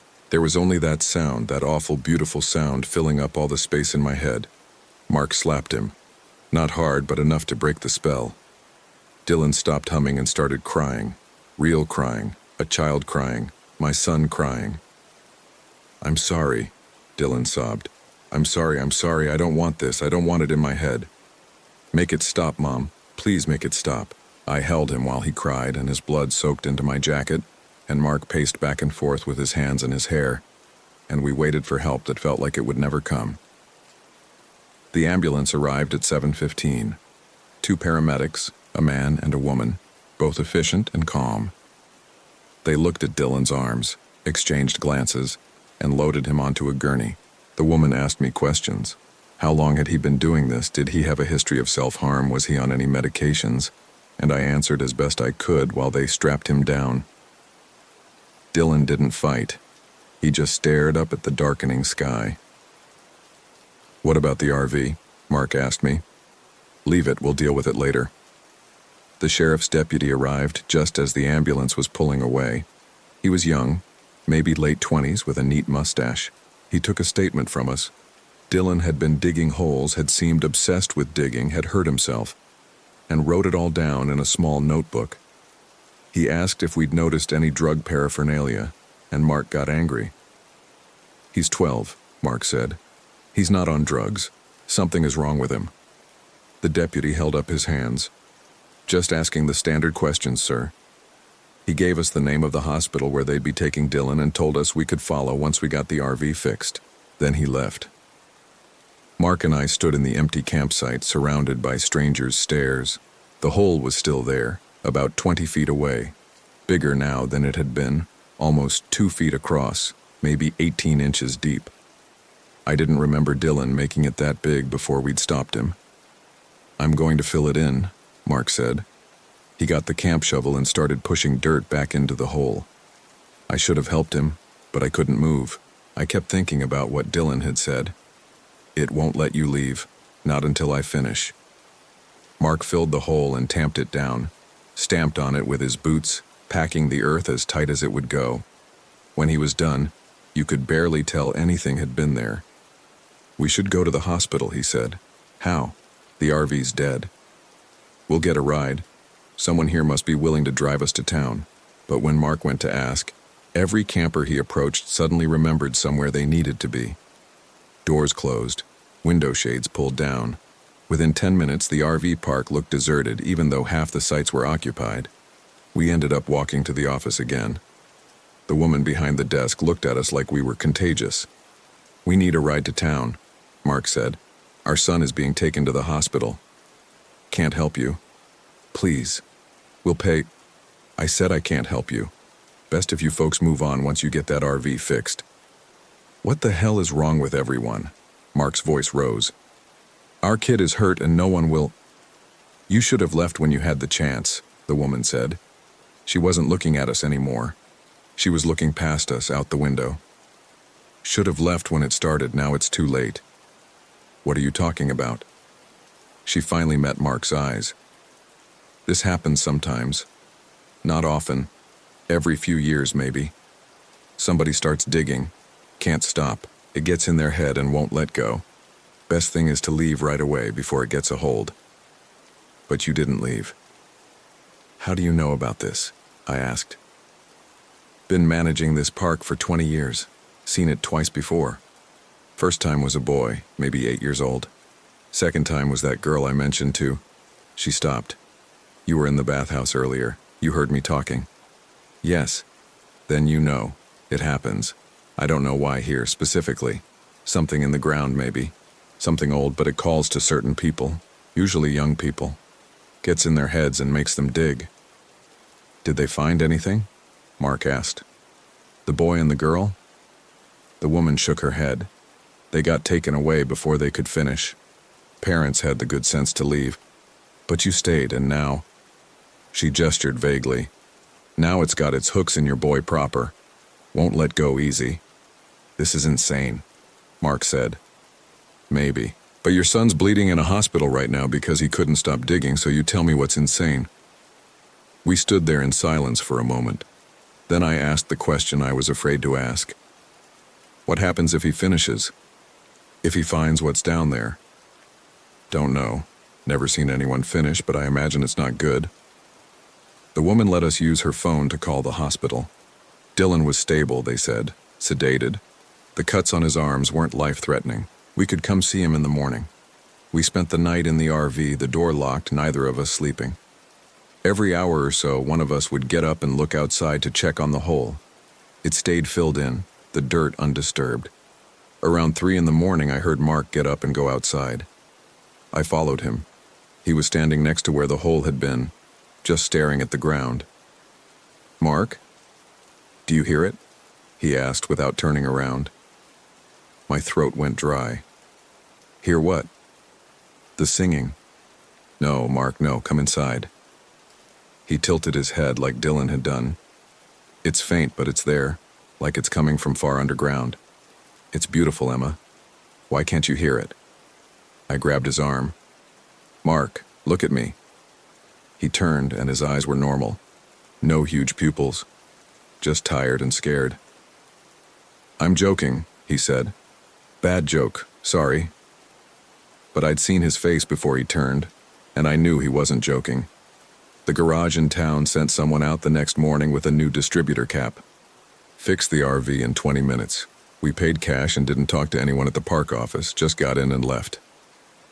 The drive to Cedar City took an hour. Mark drove. I sat in the passenger seat watching the landscape roll past, red rocks and pine forests giving way to high desert. My phone got service again about 30 miles out, and it immediately lit up with messages from work, from friends, from Dylan's school. I ignored all of them. At the hospital, a doctor met us in the waiting room. She was a small woman with graying hair and kind eyes. "Your son is stable," she said. "We've cleaned and bandaged his wounds, given him fluids and a mild sedative. But I need to talk to you about his mental state." "Okay," I said. "He's experiencing what we call intrusive thoughts. Obsessive, persistent ideation that he can't control. He keeps talking about needing to dig, needing to finish something. He's quite agitated when we prevent him from trying to harm himself further.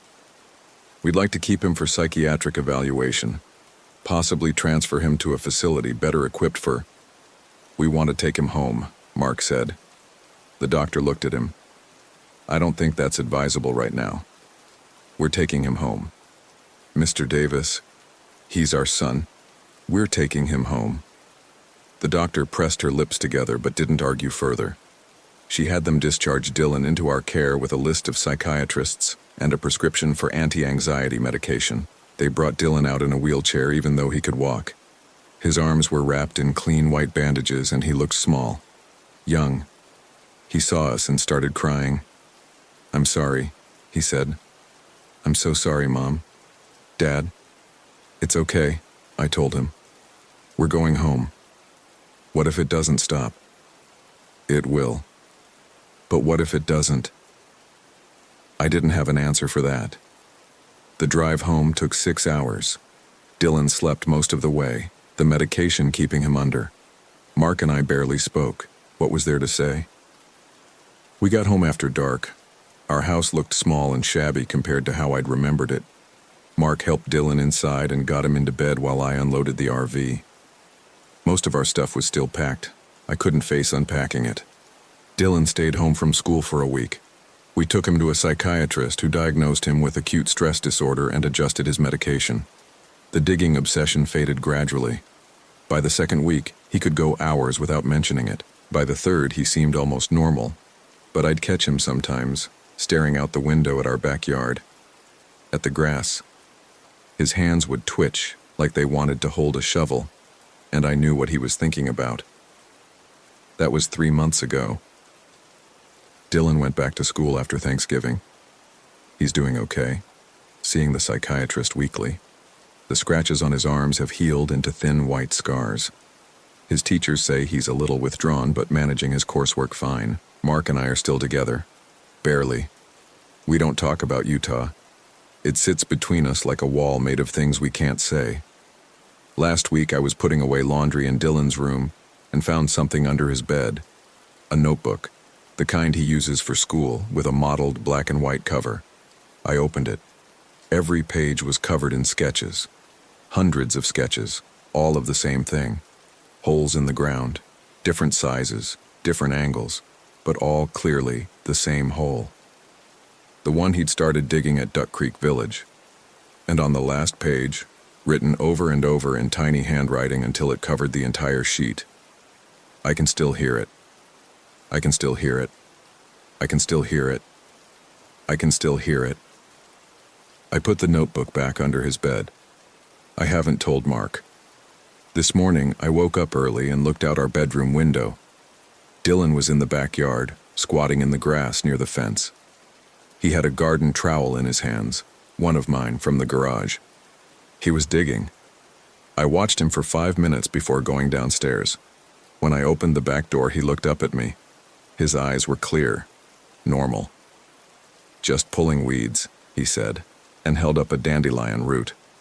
"You said you wanted the yard to look nicer." "Okay," I said. "Don't stay out too long. It's cold." "I won't."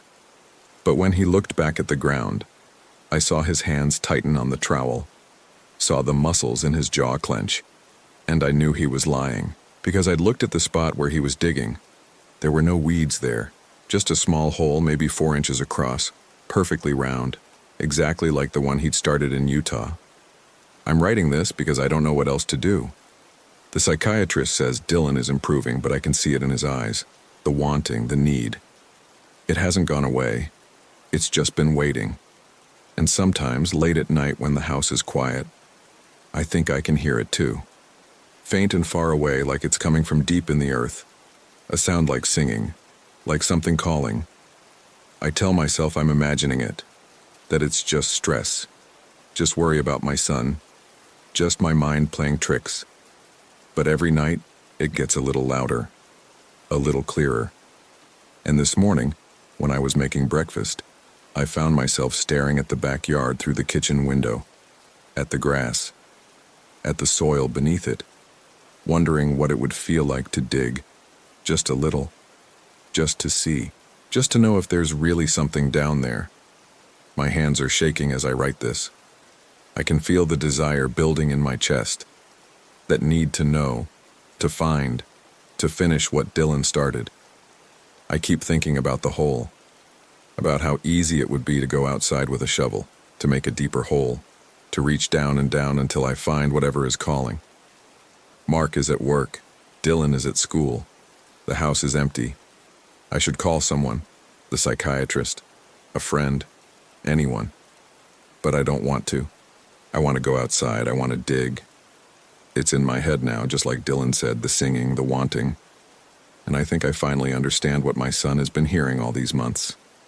It sounds like home. Story 5. My name is Nathan Hill. What happened in the Wasatch Mountains last September still doesn't make sense to me, but I need to tell someone about it before I lose what's left of my mind. We'd been planning the trip for months. Me, my wife Jennifer, and our 2 kids, Caleb and Mia, 10 years old and 8 respectively. The idea was simple.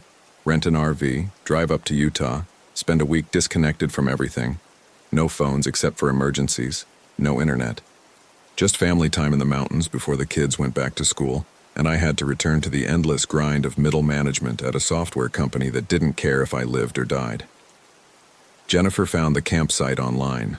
Silver Creek RV Park, tucked away in a valley between 2 peaks in the Wasatch Range. The reviews were sparse but positive. "Quiet," one said. "Perfect for families," said another. The photos showed a dozen or so RV spots arranged in a rough circle around a central clearing with fire pits and picnic tables. Pine trees everywhere. A creek running along the western edge. It looked exactly like what we needed. The drive from Denver took about 9 hours, including stops for food and bathroom breaks. Caleb spent most of it reading a graphic novel. Mia colored and sang songs she'd learned at summer camp. Jennifer navigated while I drove, occasionally pointing out landmarks or making comments about the scenery. Normal family road trip stuff, nothing unusual. We arrived at Silver Creek around 6 in the evening. The sun was still up, but the shadows in the valley were long and cool. The entrance to the park was marked by a weathered wooden sign that looked like it had been there for decades. No gatehouse, no office, just a gravel road leading into the trees. "Are you sure this is it?" I asked Jennifer. She checked her phone. "GPS says yes. The confirmation email said the office would be closed when we arrived, but our spot would be marked and ready." I pulled the RV slowly down the gravel road. The trees closed in on both sides, their branches forming a canopy that blocked most of the remaining sunlight. After about a quarter mile, the road opened up into the clearing I'd seen in the photos. Except something was immediately wrong. The other RVs were there. I counted 7 of them parked in their designated spots around the circle. But they were all identical. Same make, same model, same color, same year from what I could tell. All of them were newer Winnebago Vistas, white with tan accents, probably 31 or 32 feet long. The exact same model we'd rented. "That's weird," Jennifer said, noticing it at the same time I did. "Maybe they got a bulk deal or something," I suggested, but even as I said it, I knew that didn't make any sense. Our designated spot was marked with a small wooden sign. Site 8. I backed the RV in, killed the engine, and we all climbed out to stretch our legs and look around. The clearing was bigger than I'd expected, maybe 200 feet across. The fire pits and picnic tables were there, just like in the photos. The creek burbled somewhere beyond the trees to the west. Everything looked normal except for those identical RVs. And the people. They emerged from their RVs one by one as we were setting up our campsite. 3 couples and 1 single woman, as far as I could tell. They came out carrying lawn chairs and coolers, smiling and waving at us like we were old friends they'd been expecting. "Welcome," called out a man from the RV directly across from ours. He was probably in his 50s with graying hair and the kind of permanent tan that suggested he spent a lot of time outdoors. He wore khaki shorts and a polo shirt. His wife, at least I assumed it was his wife, stood beside him. She was roughly the same age, with short blonde hair and a sundress that looked too formal for camping. They walked over to us, and I instinctively put my hand out to shake. "Nathan Hill," I said. "This is my wife Jennifer, and our kids, Caleb and Mia." The man's handshake was firm but not aggressive. "Robert Dawson," he said. "This is my wife Patricia. It's so good to finally meet you all." Finally, I thought, but I just smiled and said, "Nice to meet you too." Patricia bent down to Caleb and Mia's level. "And you two must be exhausted from the drive. We have some fresh lemonade if you'd like some." "That's very kind," Jennifer said, "but we should probably get settled in first. Maybe later?" "Of course," Robert said. His smile never wavered. "We'll be right over there if you need anything at all." They walked back to their RV, and I noticed the other campers were all watching us from their respective sites. Not staring exactly, just watching. Casually, like they were all waiting for something. "They seem nice," Jennifer said as we started unplugging the RV's exterior connections. "Yeah," I said, "they do." But I couldn't shake the feeling that something was off about the way Robert had said, "Finally meet you all." Like he'd known we were coming. Like he'd been counting down the days. We spent the next hour getting the RV set up properly, leveling it, connecting the water and power, extending the slide-outs. By the time we were done, it was getting dark, and Mia was complaining that she was hungry. Jennifer started making dinner inside while I helped Caleb set up the small telescope he'd brought along. He was going through a space phase and had been looking forward to seeing the stars without the light pollution from the city. As we worked, I became aware that the other campers had started gathering around one of the central fire pits. There were 9 of them in total, plus the single woman who appeared to be by herself. They'd brought their lawn chairs into a circle and were chatting quietly, occasionally glancing in our direction. "Dad," Caleb said, adjusting the telescope's tripod, "why do all the RVs look the same?" "I don't know, buddy. Maybe it's just a coincidence." Mrs. Martinez says there's no such thing as coincidence. Mrs. Martinez was his 4th grade teacher, a woman who believed in everything from astrology to numerology. I'd always found her a bit much, but Caleb had taken to some of her ideas. "Well, sometimes things just happen to line up," I said. "Nothing spooky about it." But even as I said it, I was watching the group around the fire pit. They were all dressed similarly, casual but neat, like they were going to a backyard barbecue rather than camping in the mountains. The men wore polo shirts or button-downs with khaki shorts. The women wore sundresses or capris with blouses. Nobody was in the kind of worn, comfortable clothes you'd expect from people who'd been camping for a while. And they all looked the same age, mid-40s to mid-50s, no younger people, no elderly folks, and no kids except for ours. Jennifer called us in for dinner, spaghetti and meatballs, one of the few meals we could reliably make in the RV's tiny kitchen. We ate at the small table, the four of us squeezed in together, talking about what we wanted to do the next day. Caleb wanted to explore the creek. Mia wanted to make s'mores. Jennifer wanted to hike one of the nearby trails. I just wanted to relax and read the thriller I'd brought along. After dinner, I stepped outside to empty the gray water tank and noticed that the group around the fire pit had grown larger. All of the other campers were there now, including Patricia and Robert. They were still talking quietly, but I couldn't make out the words from where I stood. Then, as I was standing there, they all turned to look at me at the same time, not one by one, all at once, like they'd been waiting for me to come outside. I raised my hand in an awkward wave. They all waved back, perfectly synchronized, their smiles identical. I went back inside the RV. "You okay?" Jennifer asked. "You look pale." "Yeah, I'm fine, just tired from the drive." "Maybe you should go to bed early. I'll get the kids settled." I nodded and headed to the back bedroom, but I didn't sleep. I lay there in the dark, listening to Jennifer read a bedtime story to Mia in the bunk above the cab. Caleb was in the other bunk across from her, probably reading with a flashlight under his covers like he always did. Outside, I could hear the murmur of voices from the fire pit. They went on for hours, never getting louder, never getting quieter. Just a constant, even hum of conversation that made it impossible to relax. Finally, around midnight, the voices stopped. I heard RV doors opening and closing as people went to bed. Then silence, but not quite silence. There was something else. A rustling sound like someone walking through leaves. It circled our RV slowly, methodically. Footsteps on gravel. Soft but deliberate. I got up and went to the window, carefully pulling back the curtain just enough to peek out. There was someone standing about 20 feet from our RV, illuminated by the faint light from the fire pit's dying embers.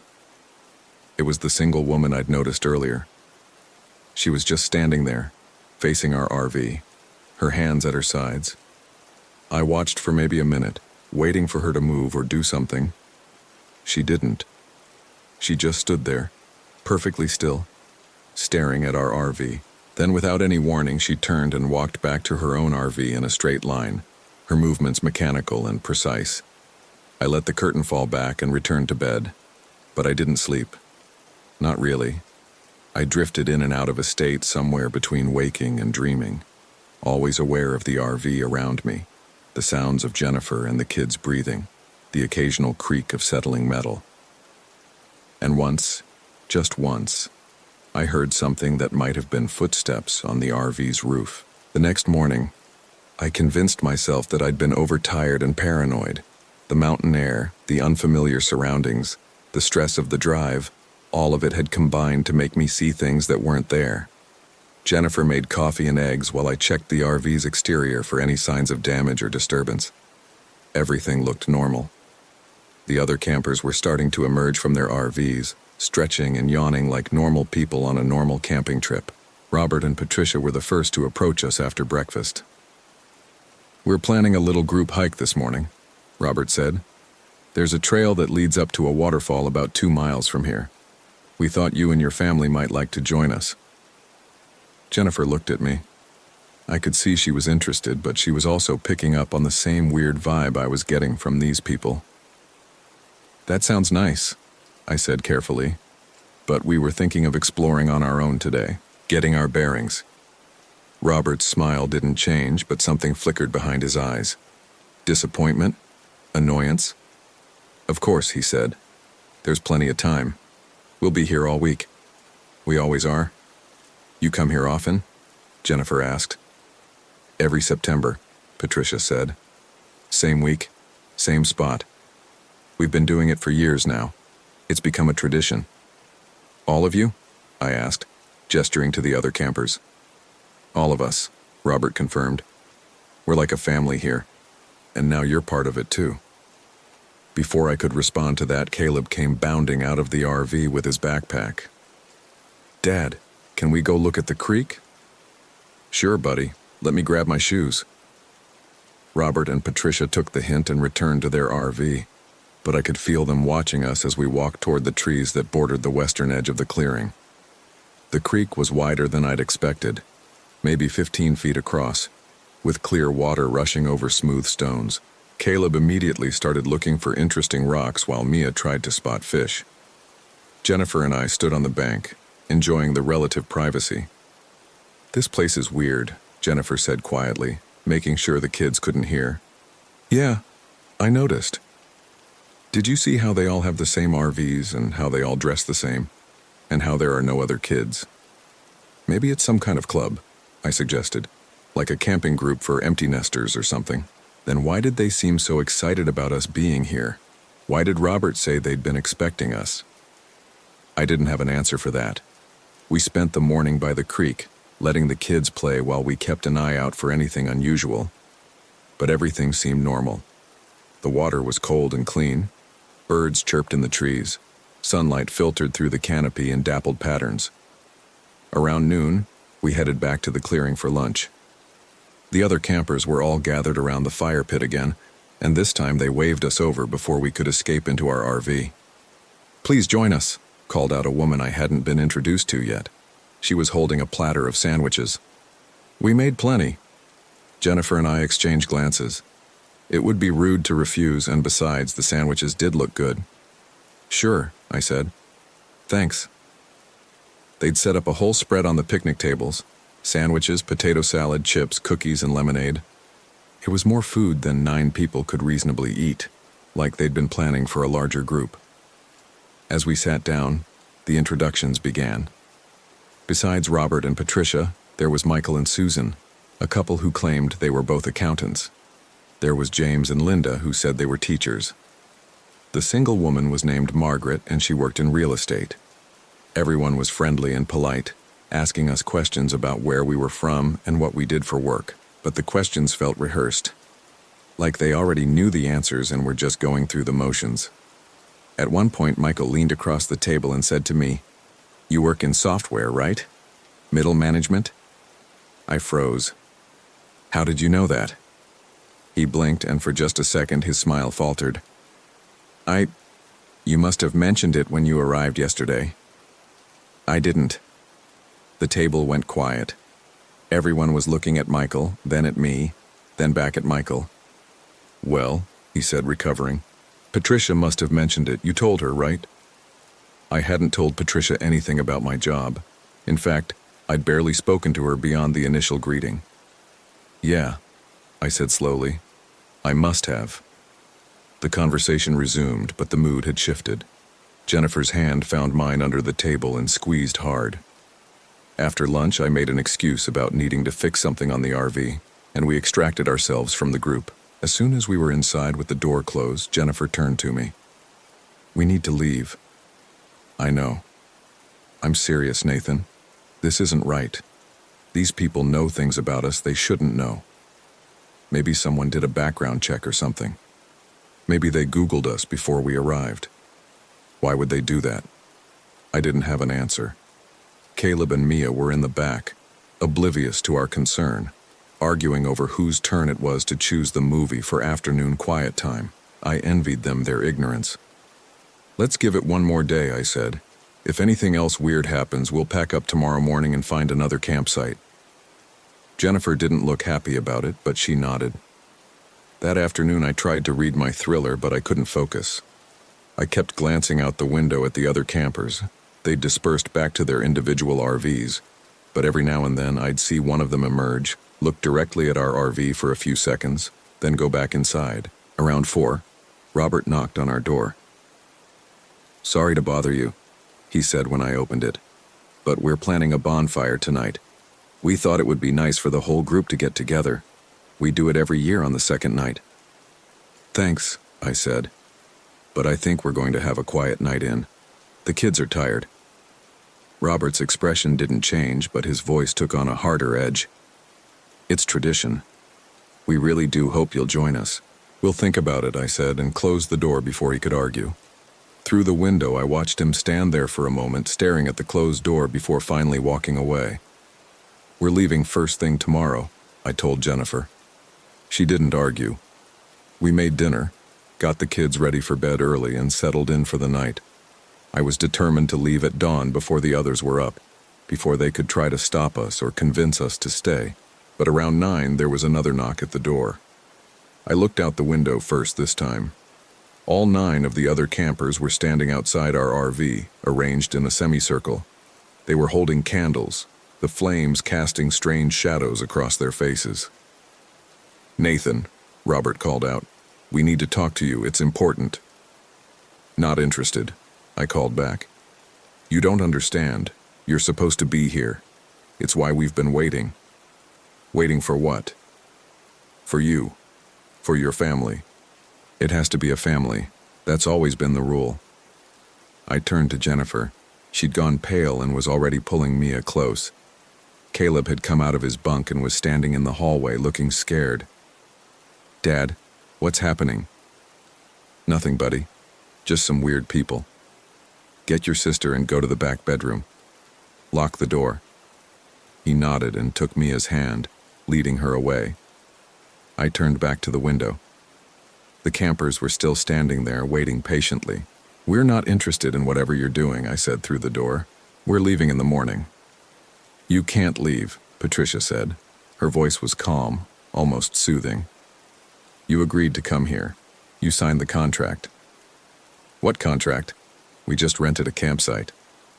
"Look at the confirmation email. Read the fine print." I grabbed Jennifer's phone and pulled up the email from Silver Creek RV Park. At the bottom, below the site number and check-in instructions, there was a paragraph in tiny text that I'd never noticed before. "By accepting this reservation, the guest agrees to participate in all group activities as required by the Silver Creek community.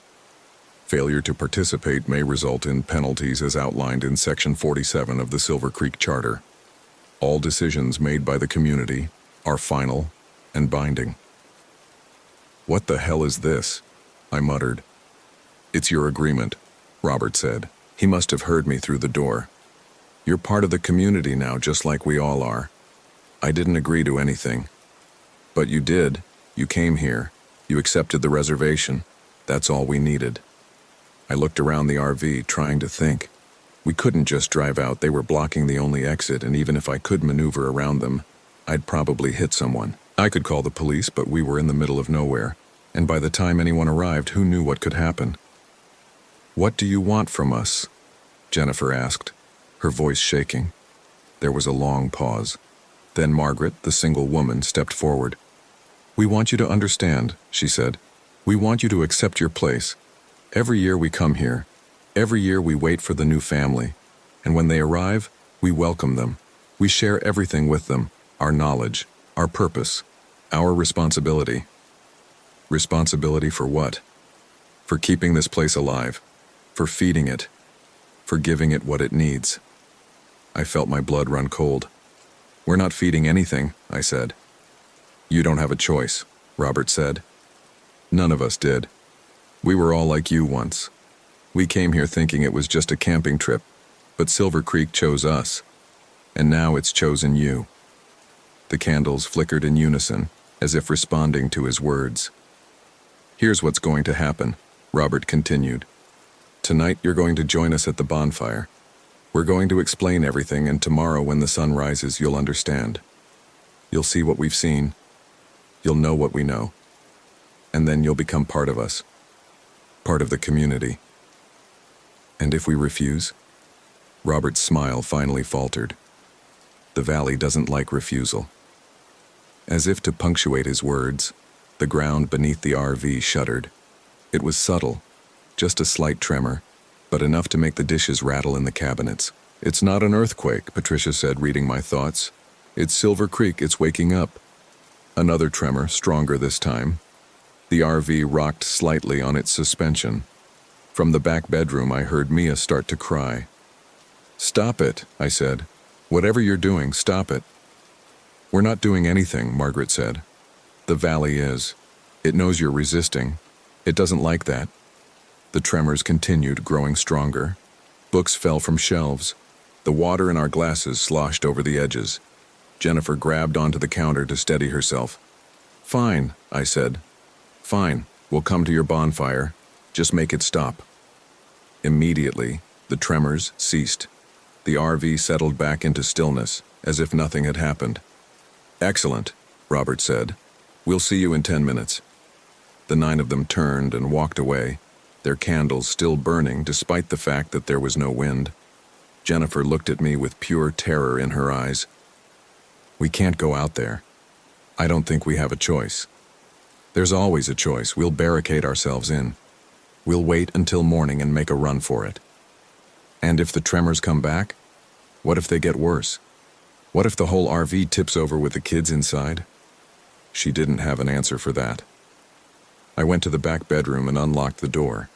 Caleb and Mia were huddled together on the bed, Mia still crying softly. Caleb had his arm around her, trying to be brave, but I could see the fear in his eyes. "It's okay," I said, sitting down next to them. "We're going to go outside for a little bit, talk to these people, find out what they want, and then we're going to leave." "I don't want to go out there," Mia said. "I know, sweetheart, but we have to. Just for a little while. I promise I won't let anything happen to you." It was a promise I had no idea if I could keep. We put on our shoes and jackets, Jennifer holding Mia's hand and me holding Caleb's. When we stepped outside, the 9 campers were already gathered around the central fire pit.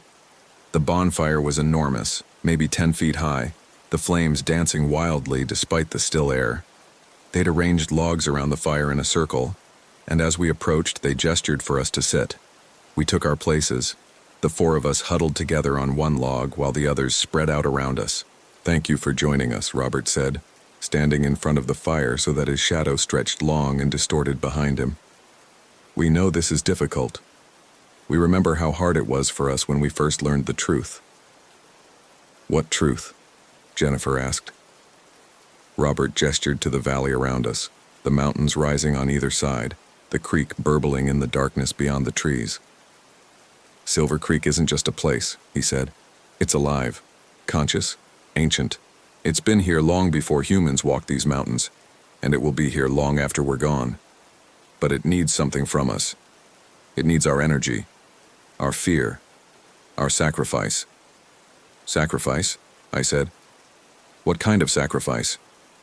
"Not death," Patricia interjected quickly. "We're not talking about killing anyone. The valley doesn't work that way. What it needs is for us to give up our old lives, our old identities, to become part of it completely." "That's insane," Jennifer said. "Is it?" Michael asked. "Think about your life back home, the job you hate, the traffic, the bills, the constant stress, the feeling that you're just going through the motions day after day, never really living. Silver Creek offers something different: peace, purpose, community." "By trapping people here?"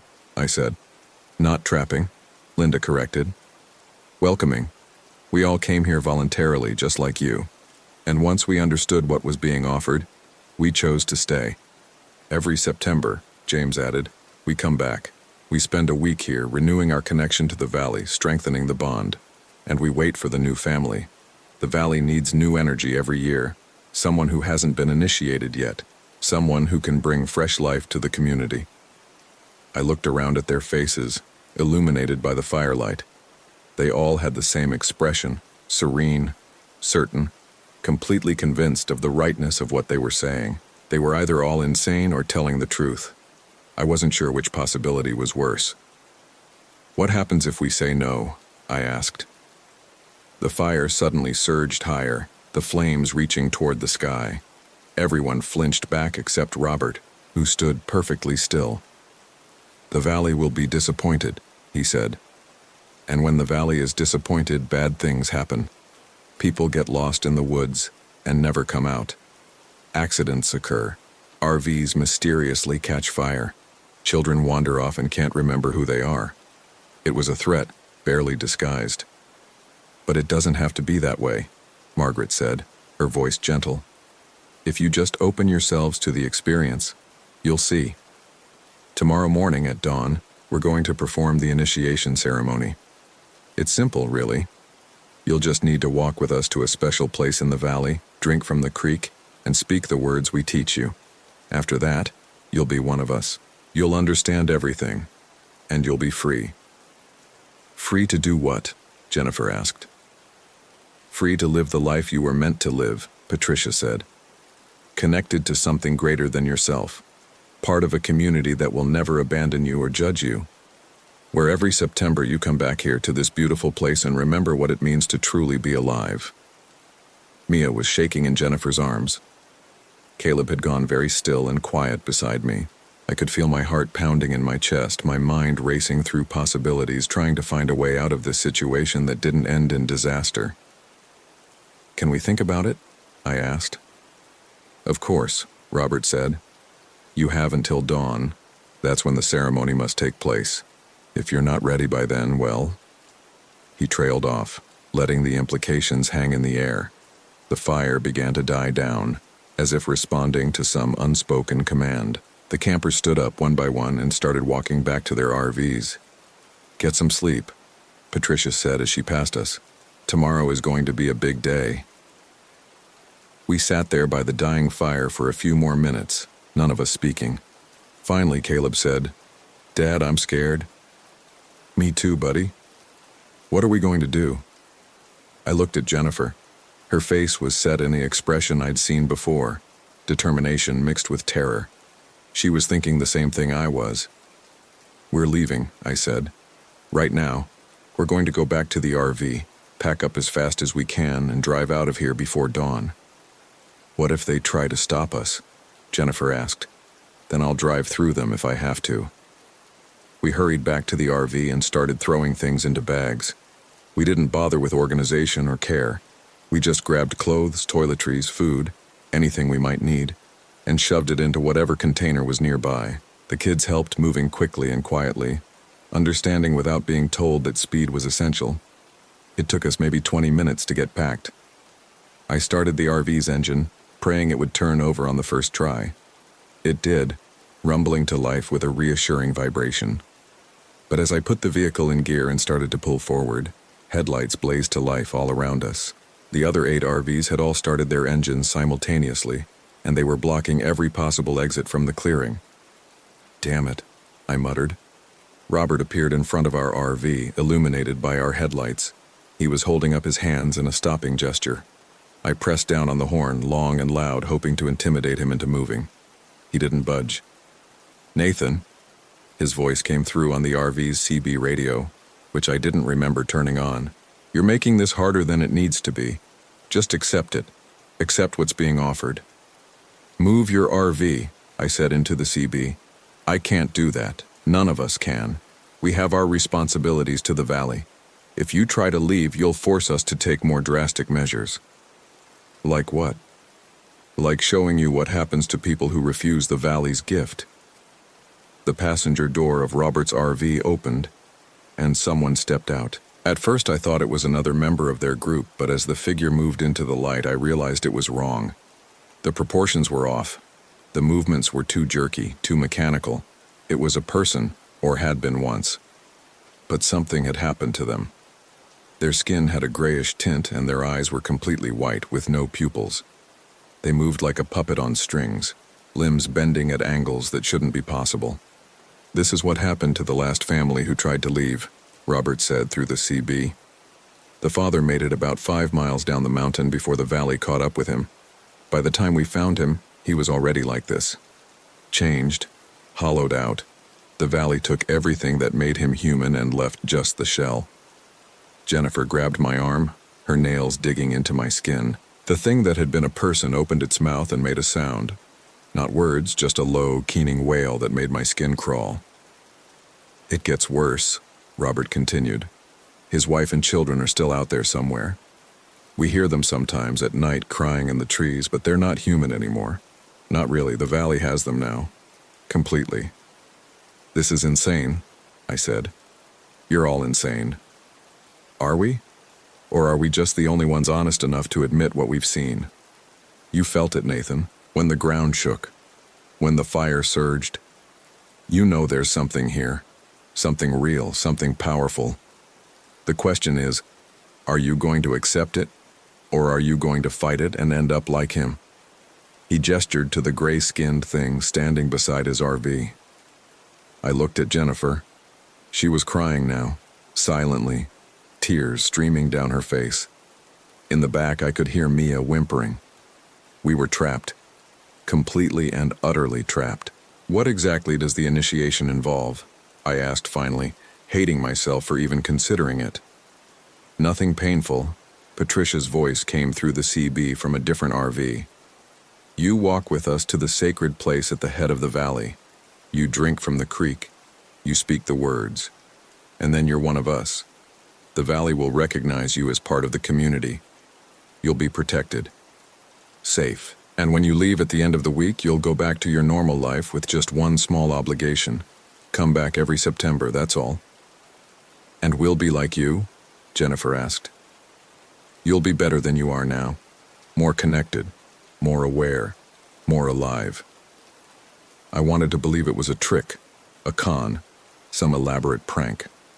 But I'd seen the tremors. I'd felt the presence in the valley, the sense of something vast and ancient watching us, and I'd seen the thing that had been a person, standing there with its empty white eyes. "Okay," I said. "We'll do it." "Nathan, no." Jennifer started, but I held up my hand. "We don't have a choice. Not really. If we refuse, we end up like that. If we try to run, the valley catches us. At least this way, we might have a chance."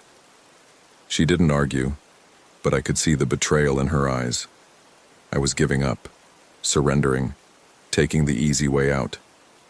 Maybe I was, but I couldn't see another option. "Excellent," Robert said. "We'll begin at dawn. Get some rest, you're going to need it." The headlights around us went dark, one by one, until we were sitting in darkness broken only by the faint glow of the dying bonfire. I killed our engine, and we sat there in silence for a long time.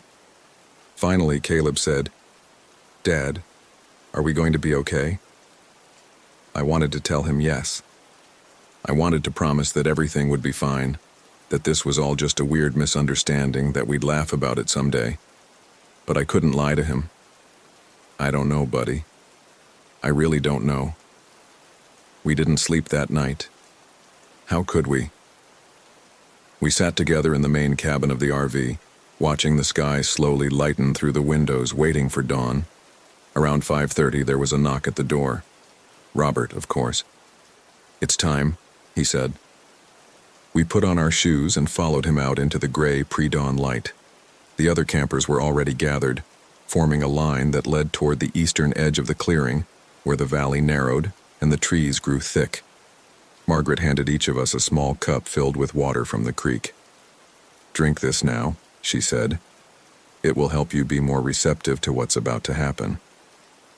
The water was ice cold and tasted faintly of minerals. I made sure Caleb and Mia only took small sips, but Jennifer and I drank the whole cup.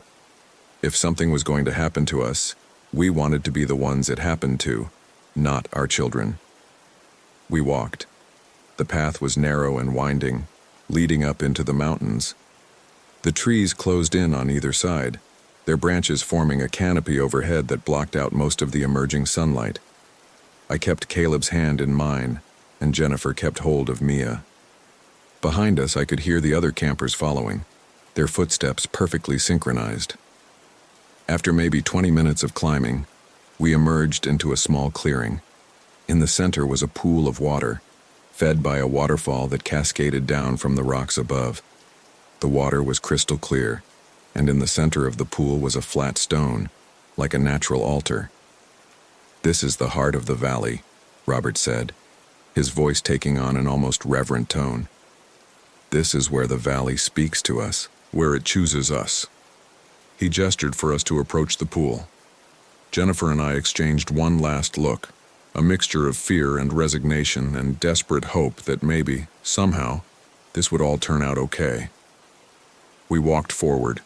The water of the pool was perfectly still, reflecting the sky above like a mirror. As we approached, I saw our reflections looking back at us, but they were wrong, subtly wrong. The angles of our faces were slightly off. The expressions didn't quite match what we were feeling. "Kneel," Robert said. We knelt by the water's edge, the four of us in a line. The other campers formed a circle around us. "Now," Patricia said, "repeat after me. I give myself to the valley. I accept its gift. I become part of the community." The words stuck in my throat. I didn't want to say them. Every instinct was screaming at me to grab my family and run, to take our chances with whatever was out there rather than submit to this insanity. But then I looked at Caleb and Mia, saw the fear in their young faces, and I knew I couldn't risk it. I couldn't risk them ending up like that gray thing we'd seen. "I give myself to the valley," I said, my voice barely above a whisper. Jennifer repeated it, then Caleb, then Mia. "I accept its gift." We all repeated it. "I become part of the community." As soon as the words left our mouths, something changed. The air grew thick, heavy with a presence I could feel but not see. The water in the pool began to ripple, even though there was no wind. And then I saw them. In the reflection on the water's surface, there were more people in the circle than there should have been. Dozens of them, hundreds, all standing behind the 9 campers, watching us with expressions that were eager and hungry and satisfied.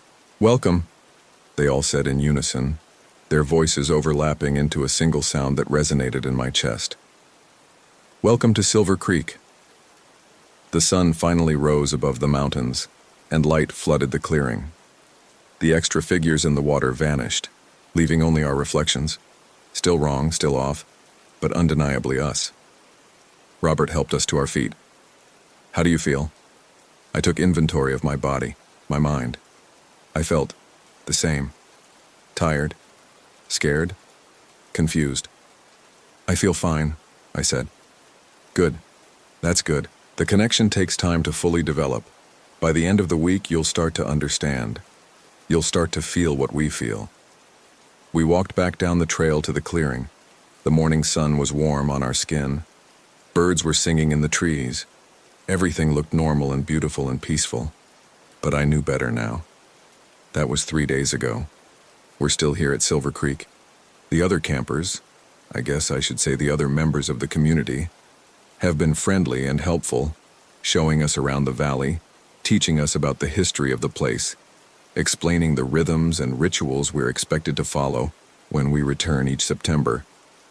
They keep telling us we'll understand soon, that the valley's gift will become clear.